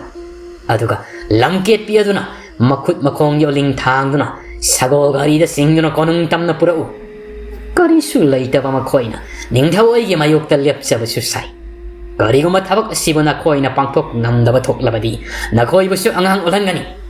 ꯍꯥꯏꯗꯨꯅ ꯑꯀꯟꯕ ꯌꯥꯊꯪ ꯄꯤꯔꯝꯗꯨꯅ ꯃꯐꯝꯗꯨꯗꯒꯤ ꯁꯥꯎꯅ ꯆꯠꯈꯤꯔꯝꯃꯤ ꯃꯅꯥꯏ ꯃꯁꯦꯜꯁꯤꯡꯁꯨ ꯅꯤꯡꯊꯧꯒꯤ ꯋꯥꯐꯝ ꯑꯗꯨꯗ ꯃꯍꯩ ꯈꯨꯠꯆꯥꯕꯤ ꯈꯨꯠꯂꯥꯏ ꯄꯥꯏꯅꯗꯨꯅ ꯈꯣꯡꯂꯩ ꯊꯨꯅ ꯁꯥꯕꯤ ꯁꯅꯧ ꯑꯅꯤꯕꯨ ꯊꯤꯔꯨꯅꯕ ꯈꯣꯡꯁꯥꯟꯈ꯭ꯔꯦ ꯁꯣꯝꯗꯅ ꯅꯣꯡꯗ꯭ꯔꯦꯟ ꯈꯣꯝꯕ ꯑꯃꯗꯤ ꯁꯅꯥꯔꯩ ꯈꯨꯜ ꯑꯁꯤꯒꯤ ꯏꯁꯤꯡ ꯆꯥꯏꯕꯤ ꯇꯥꯐꯝ ꯃꯐꯝ ꯑꯗꯣꯝꯗ ꯂꯩꯔꯤꯕ ꯆꯥꯎꯔꯕ ꯒꯨꯍꯥꯗꯨꯒꯤ ꯃꯔꯨꯝꯗ ꯂꯣꯠꯅ ꯁꯥꯊꯣꯛꯇꯨꯅ ꯂꯩꯔꯤ ꯃꯈꯣꯏꯕꯨ ꯇꯥꯟꯅꯔꯛꯄ ꯂꯥꯟꯃꯤꯁꯤꯡꯅ ꯃꯐꯝ ꯑꯁꯤꯗ ꯆꯦꯟꯁꯤꯟꯈꯤꯕꯗꯨ ꯎꯍꯧꯗꯨꯅ ꯂꯥꯟꯃꯤ ꯃꯌꯥꯝ ꯑꯗꯨꯅ ꯃꯐꯝ ꯑꯁꯤ ꯄꯨꯡꯃꯨꯅ ꯀꯣꯏꯁꯤꯟꯈ꯭ꯔꯦ ꯃꯥꯏꯀꯩ ꯈꯥꯏꯗꯣꯛꯅꯗꯨꯅ ꯃꯈꯣꯏꯕꯨ ꯊꯤꯕ ꯍꯧꯅꯔꯛꯂꯝꯃꯤ ꯁꯅꯥꯔꯩ ꯅꯣꯡꯗ꯭ꯔꯦꯟ ꯈꯣꯝꯕꯒꯤ ꯃꯊꯥꯗ ꯁꯦꯠꯅꯀꯣꯟ ꯃꯈꯣꯏ ꯑꯅꯤꯒꯤ ꯅꯨꯡꯁꯤ ꯄꯟꯊꯨꯡ ꯌꯧꯕ ꯉꯝꯗ ꯈꯪꯉꯨ ꯊꯛꯇ ꯃꯥꯡꯂꯒꯅꯤ ꯈꯟꯕꯗ ꯃꯤꯠꯂꯨꯗꯒꯤ ꯄꯤꯔꯥꯡꯁꯨ ꯂꯦꯞꯄ ꯂꯩꯇꯅ ꯁꯤꯟꯊꯔꯤ ꯅꯣꯡꯗ꯭ꯔꯦꯟ ꯈꯣꯝꯕꯁꯨ ꯃꯍꯥꯛꯀꯤ ꯁꯦꯟꯐꯝ ꯂꯩꯇ꯭ꯔꯦ ꯈꯪꯂꯕꯗ ꯃꯤꯠꯀꯨꯞ ꯈꯔꯇ ꯑꯣꯏꯔꯕꯁꯨ ꯃꯍꯥꯛꯀꯤ ꯊꯃꯣꯏꯅ ꯈꯣꯏꯗꯥꯖꯕ ꯅꯨꯡꯁꯤꯖꯕꯤ ꯃꯖꯥꯏꯕꯦꯝꯃ ꯁꯅꯥꯔꯩꯕꯨ ꯊꯥꯗ ꯁꯦꯠꯅ ꯀꯣꯟꯁꯤꯟꯕ ꯐꯪꯕꯁꯤꯅ ꯄꯦꯟꯊꯣꯛꯂꯒꯦ ꯈꯜꯂꯗꯨꯅ ꯅꯨꯡꯁꯤꯅ ꯁꯅꯥꯔꯩꯒꯤ ꯃꯤꯠꯂꯨꯗꯒꯤ ꯇꯥꯔꯛꯂꯤꯕ ꯃꯄꯤ ꯑꯗꯨꯕꯨ ꯇꯞꯅ ꯇꯩꯊꯣꯛꯄꯤꯔꯝꯃꯤ ꯁꯅꯥꯔꯩ ꯅꯤꯡꯉꯝꯗꯕ ꯃꯤꯠꯌꯦꯡꯒ ꯂꯣꯏꯅꯗꯨꯅ ꯅꯣꯡꯗ꯭ꯔꯦꯟ ꯈꯣꯝꯕꯗ ꯌꯦꯡꯂꯒ ꯃꯈꯨꯠꯅ ꯁꯦꯠꯅ ꯄꯥꯏꯔꯛꯄ ꯀꯨꯟꯗꯣ ꯄꯔꯦꯡꯗꯨ ꯌꯦꯡꯂꯤ ꯍꯥꯏꯔꯒ ꯄꯥꯃꯨ ꯉꯛꯁꯝꯗ ꯍꯨꯛꯂꯒꯦ ꯈꯟ ꯃꯈꯨꯠ ꯑꯅꯤ ꯑꯗꯨꯅ ꯍꯨꯛꯅꯅꯕ ꯁꯦꯝ ꯁꯥꯔꯤ ꯑꯗꯨꯕꯨ ꯈꯪꯍꯧꯗꯦ ꯇꯨꯡꯗꯒꯤ ꯂꯥꯟꯃꯤ ꯑꯃꯅ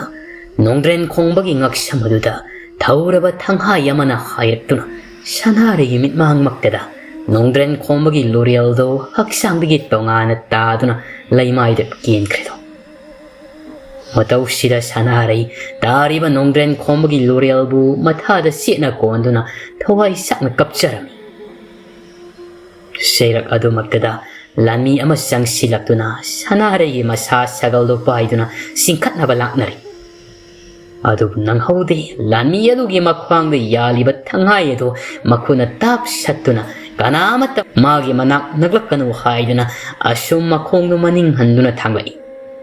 ꯂꯥꯟꯃꯤꯁꯤꯡꯁꯨ ꯄꯥꯛ ꯍꯦꯛ ꯃꯅꯥꯛ ꯆꯪꯁꯤꯟꯕꯗꯤ ꯉꯝꯗ ꯁꯅꯥꯔꯩꯒꯤ ꯃꯅꯥꯛꯇ ꯇꯞꯅ ꯁꯨꯝ ꯆꯪꯁꯤꯜꯂꯤ ꯁꯅꯥꯔꯩ ꯊꯪꯍꯥꯏꯗꯨ ꯍꯥꯏꯅ ꯃꯈꯣꯡꯗꯨ ꯑꯗꯨꯃꯛ ꯇꯨꯡ ꯍꯟꯅ ꯊꯥꯡꯗꯨꯅ ꯆꯠꯂꯝꯃꯤ ꯁꯨꯝ ꯆꯠꯂꯝꯕꯗꯨꯗ ꯃꯅꯤꯡꯗ ꯂꯩꯔꯤꯕ ꯑꯆꯧꯕ ꯒꯨꯍꯥꯗꯨꯗ ꯃꯁꯥꯗꯨ ꯊꯦꯡꯁꯤꯜꯂꯝꯃꯤ ꯃꯇꯝꯗꯨꯗ ꯁꯅꯥꯔꯩ ꯃꯈꯨꯠꯇ ꯄꯥꯏꯔꯝꯕ ꯊꯪꯍꯥꯏ ꯑꯗꯨ ꯂꯩꯃꯥꯏꯗ ꯈꯪꯊꯥ ꯊꯥꯗꯈ꯭ꯔꯦ ꯑꯗꯨꯒ ꯒꯨꯍꯥꯗꯨꯒꯤ ꯃꯄꯥꯜꯗ ꯂꯦꯞꯇꯨꯅ ꯃꯃꯤꯠꯇꯨ ꯁꯦꯠꯅ ꯎꯏꯁꯟꯈ꯭ꯔꯦ ꯇꯧꯔꯛꯂꯤꯕ ꯃꯇꯧ ꯑꯗꯨꯗ ꯂꯥꯟꯃꯤꯁꯤꯡꯁꯨ ꯒꯨꯍꯥꯁꯤꯗ ꯁꯅꯥꯔꯩ ꯆꯣꯡꯊꯈꯤꯕ ꯇꯥꯔꯦ ꯈꯜꯂꯗꯨꯅ ꯐꯥꯅꯅꯕ ꯆꯦꯟꯁꯤꯜꯂꯛꯏ ꯑꯗꯨꯕꯨ ꯅꯪꯍꯧꯗꯦ ꯁꯅꯥꯔꯩ ꯑꯁꯨꯝ ꯂꯦꯞꯂꯝꯕꯗꯒꯤ ꯒꯨꯍꯥ ꯃꯅꯨꯡꯗ ꯂꯣꯡꯅ ꯍꯥꯏꯊꯈꯤꯔꯝꯃꯤ ꯋꯥꯔꯤꯗꯨ ꯂꯤꯅ ꯊꯋꯥꯏꯗꯨ ꯀꯞꯅ ꯍꯥꯏꯔꯛꯏ ꯃꯗꯨꯒꯤ ꯃꯇꯨꯡ ꯃꯍꯥꯛꯀꯤ ꯊꯋꯥꯏꯗꯤ ꯂꯩꯔꯝꯂꯦꯟꯗ ꯇꯤꯟꯗꯨꯅ ꯇꯥꯏꯕꯪ ꯃꯤ ꯑꯣꯏꯅ ꯅꯧꯅ ꯑꯃꯨꯛ ꯁꯥꯌꯣꯟꯈ꯭ꯔꯦ ꯑꯩꯒꯤ ꯊꯋꯥꯏꯁꯤꯗꯤ ꯂꯩꯔꯝꯂꯦꯟꯗꯁꯨ ꯇꯤꯡꯉꯝꯗ ꯃꯤꯔꯝꯂꯦꯟꯗꯁꯨ ꯂꯩꯉꯝꯗ ꯀꯣꯏꯄꯥꯏ ꯄꯥꯏꯗꯨꯅ ꯂꯩꯔꯛꯂꯤ ꯅꯍꯥꯛꯅ ꯇꯥꯏꯕꯪ ꯃꯤ ꯑꯣꯏꯅ ꯁꯥꯌꯣꯜꯂꯛꯄꯁꯤꯗ ꯑꯩꯍꯥꯛꯀꯤ ꯄꯣꯊꯥꯐꯝ ꯑꯃꯗꯤ ꯂꯩꯔꯒꯅꯤ ꯈꯟꯅ ꯍꯔꯥꯎꯅ ꯅꯍꯥꯛꯀꯤ ꯈꯣꯝꯂꯦꯟ ꯃꯪꯂꯥꯟ ꯆꯥꯗ ꯂꯥꯛꯇꯨꯅ ꯅꯪꯕꯨ ꯑꯩꯅ ꯀꯥꯏꯍꯧꯕꯅꯤ ꯇꯥꯏꯕꯪ ꯑꯣꯏꯕ ꯅꯍꯥꯛꯅ ꯂꯝꯂꯥꯟꯕꯤ ꯀꯅꯥꯒ ꯅꯨꯡꯁꯤ ꯁꯤꯂꯣꯛꯅꯕ ꯅꯇꯧ ꯎꯔꯒ ꯑꯩꯅ ꯀꯌꯥꯗ ꯋꯥꯖꯕ ꯀꯌꯥꯒꯤ ꯃꯇꯤꯛ ꯆꯥꯛꯂꯤꯕ ꯈꯪꯉꯝꯗ꯭ꯔꯕ ꯊꯋꯥꯏ ꯑꯁꯤꯅ ꯄꯥꯝꯕꯩ ꯂꯩꯇ꯭ꯔꯕꯗ ꯅꯨꯄꯤꯁꯤꯒꯤ ꯍꯛꯆꯥꯡꯗ ꯆꯪꯂꯗꯨꯅ ꯃꯍꯥꯛꯀꯤ ꯁꯛꯇꯝ ꯂꯧꯗꯨꯅ ꯅꯨꯡꯁꯤ ꯅꯀꯥꯗ ꯑꯣꯏꯅꯖꯕꯅꯤ ꯍꯥꯏꯗꯅ ꯍꯤꯛꯅꯁꯨ ꯑꯃꯨꯛ ꯀꯞꯂꯤ ꯑꯊꯣꯏꯕ ꯃꯆꯥꯏꯕꯦꯝꯃ ꯁꯅꯥꯔꯩꯒꯤ ꯃꯃꯤꯕ ꯁꯛꯇꯝ ꯑꯗꯨ ꯎꯕꯗ ꯃꯥꯒꯤ ꯊꯃꯣꯏꯁꯨ ꯄꯨꯡꯉꯝꯗ꯭ꯔꯤ ꯅꯤꯄꯥ ꯑꯣꯏꯖꯔꯕꯁꯨ ꯈꯣꯟꯖꯦꯜ ꯊꯣꯛꯅ ꯃꯆꯥꯏꯕꯦꯝꯃ ꯍꯥꯏꯗꯨꯅ ꯀꯧꯗꯨꯅ ꯀꯞꯂꯛꯂꯤ ꯊꯋꯥꯏꯗꯨ ꯑꯁꯨꯝ ꯀꯞꯅ ꯃꯈꯥ ꯇꯥꯔꯛꯏ ꯂꯥꯏꯕꯛ ꯊꯤꯕꯤ ꯑꯣꯏꯕꯅ ꯃꯄꯣꯛ ꯂꯥꯡꯕꯟ ꯈꯨꯗꯤꯡꯗ ꯅꯍꯥꯛꯄꯨ ꯑꯩꯒꯤ ꯑꯣꯏꯌꯨ ꯇꯝꯈꯤꯗ꯭ꯔꯦ ꯅꯁꯨꯝ ꯂꯥꯡꯒꯤꯗꯃꯛ ꯑꯩꯒꯤ ꯊꯋꯥꯏꯁꯤꯗꯤ ꯑꯗꯨꯃꯛ ꯀꯞꯉꯥꯎꯅꯗꯨꯅ ꯏꯗꯣꯝ ꯂꯦꯟꯖꯈ꯭ꯔꯒꯦ ꯉꯁꯤ ꯀꯧꯕ ꯅꯣꯡꯗꯒꯤ ꯇꯥꯏꯕꯪ ꯅꯍꯥꯛꯀꯤ ꯃꯪꯂꯥꯟꯗ ꯑꯃꯨꯛ ꯍꯟꯅꯁꯨ ꯂꯥꯛꯂꯔꯣꯏꯒꯦ ꯍꯥꯏꯔꯝꯗꯨꯅ Mafamdudagi thawai mirelgi saktam ado mami sangkri. Athoiba famlambado fu hawatlaga maikai sinba thungna masai bema kaunur kapla. Matam sida ikhang khangaudana tuminna famlamba lingzelgi haksangdo laimaida haitharakuna tuthakri. Amai bi thariksu famlambadagi hawattuna athoibagi masado paiduna masilda lairol sonduna athoibagi makoktagi makhong phauba ahumlak chara nanthabirami. Matamdudasu athoiba mahak wakhal lakpagumnasu masado khara laitabagum tawri. Mahaki manakta lingzel laimaida taribadu uraktuna hairi. Kari matawno ima lingzel si laimaida taribasi. Mahakpu kari tawkrabagi amukta yengbiyo haidana amai bi tharikta hairi. Mafam maduda ikoi na lepliba kulgi miyoy amadi angang aniya sige mama mapa oiriba pariritu amadi prem latadi yengduna amai bi tharik na hairi. Angang nipa masa sige mama mapa oiriba na koi ani mafam sida sang silau. Nasa nipa sige manakta ningthi na paminaw. Aduga nipi masa sige mama oiribi na hakna. Laimaida taribi nipi masa sibu natambak ta singkatuna ningthin hipallu. Ngasi nakoida imawa fumamahaigi munna tao. Kul sida thaina ningthau palingi matamda thaudok ama thoki. Thaudokse taseng na kul sida thokhiba yamna nungsiba wari yaman. Sai kharagi matungda mafam asi maktada layoi kraba thawai yamana nauna sayolaptuna taibang kumai sanagani haiduna matam madugi pauraba amaibi amana wafam ase mahaki sarol surolda sena sinabirami. Madugi matung inna aihak na matam asida thaudok se thengnari. Nahaki nasani pase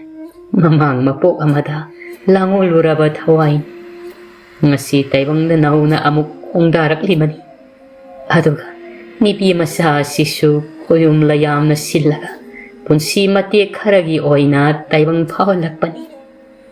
Nipi masa sige thawai di lairembi imana laukhiba kuire.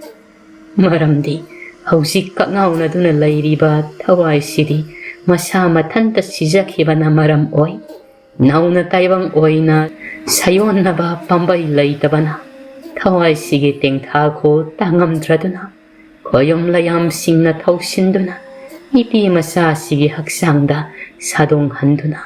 taibang oina lairunaba tanjado pirakpani. Laina pirakpa thausinsi pangthoktaba phattedo. Ngasidagi imana thawaidubu kausinduna nasa nupi sige haksangda haplage ko haiduna sanaregi thawaidubu kausinduna lingzelgi haksangda sanghalam hapiram. Madugi matung lingzeldo mamagi matambak thakte hiptuna uisilamba mamit ado tapna panglaktuna hawalaklam. Asumna numitudagi sanaregi thawaina taibang mi onduna nungsiba magi makada harau tayamna punsilin kirami. Matang asida sayolakpa thawai hairiba wari ase loisinjai. Wari asida pathokpada soikhilan kiba yaurabasu mayamna ngakpigani aduga amukka nabika NBS na mayambu ikoknona khoromjari.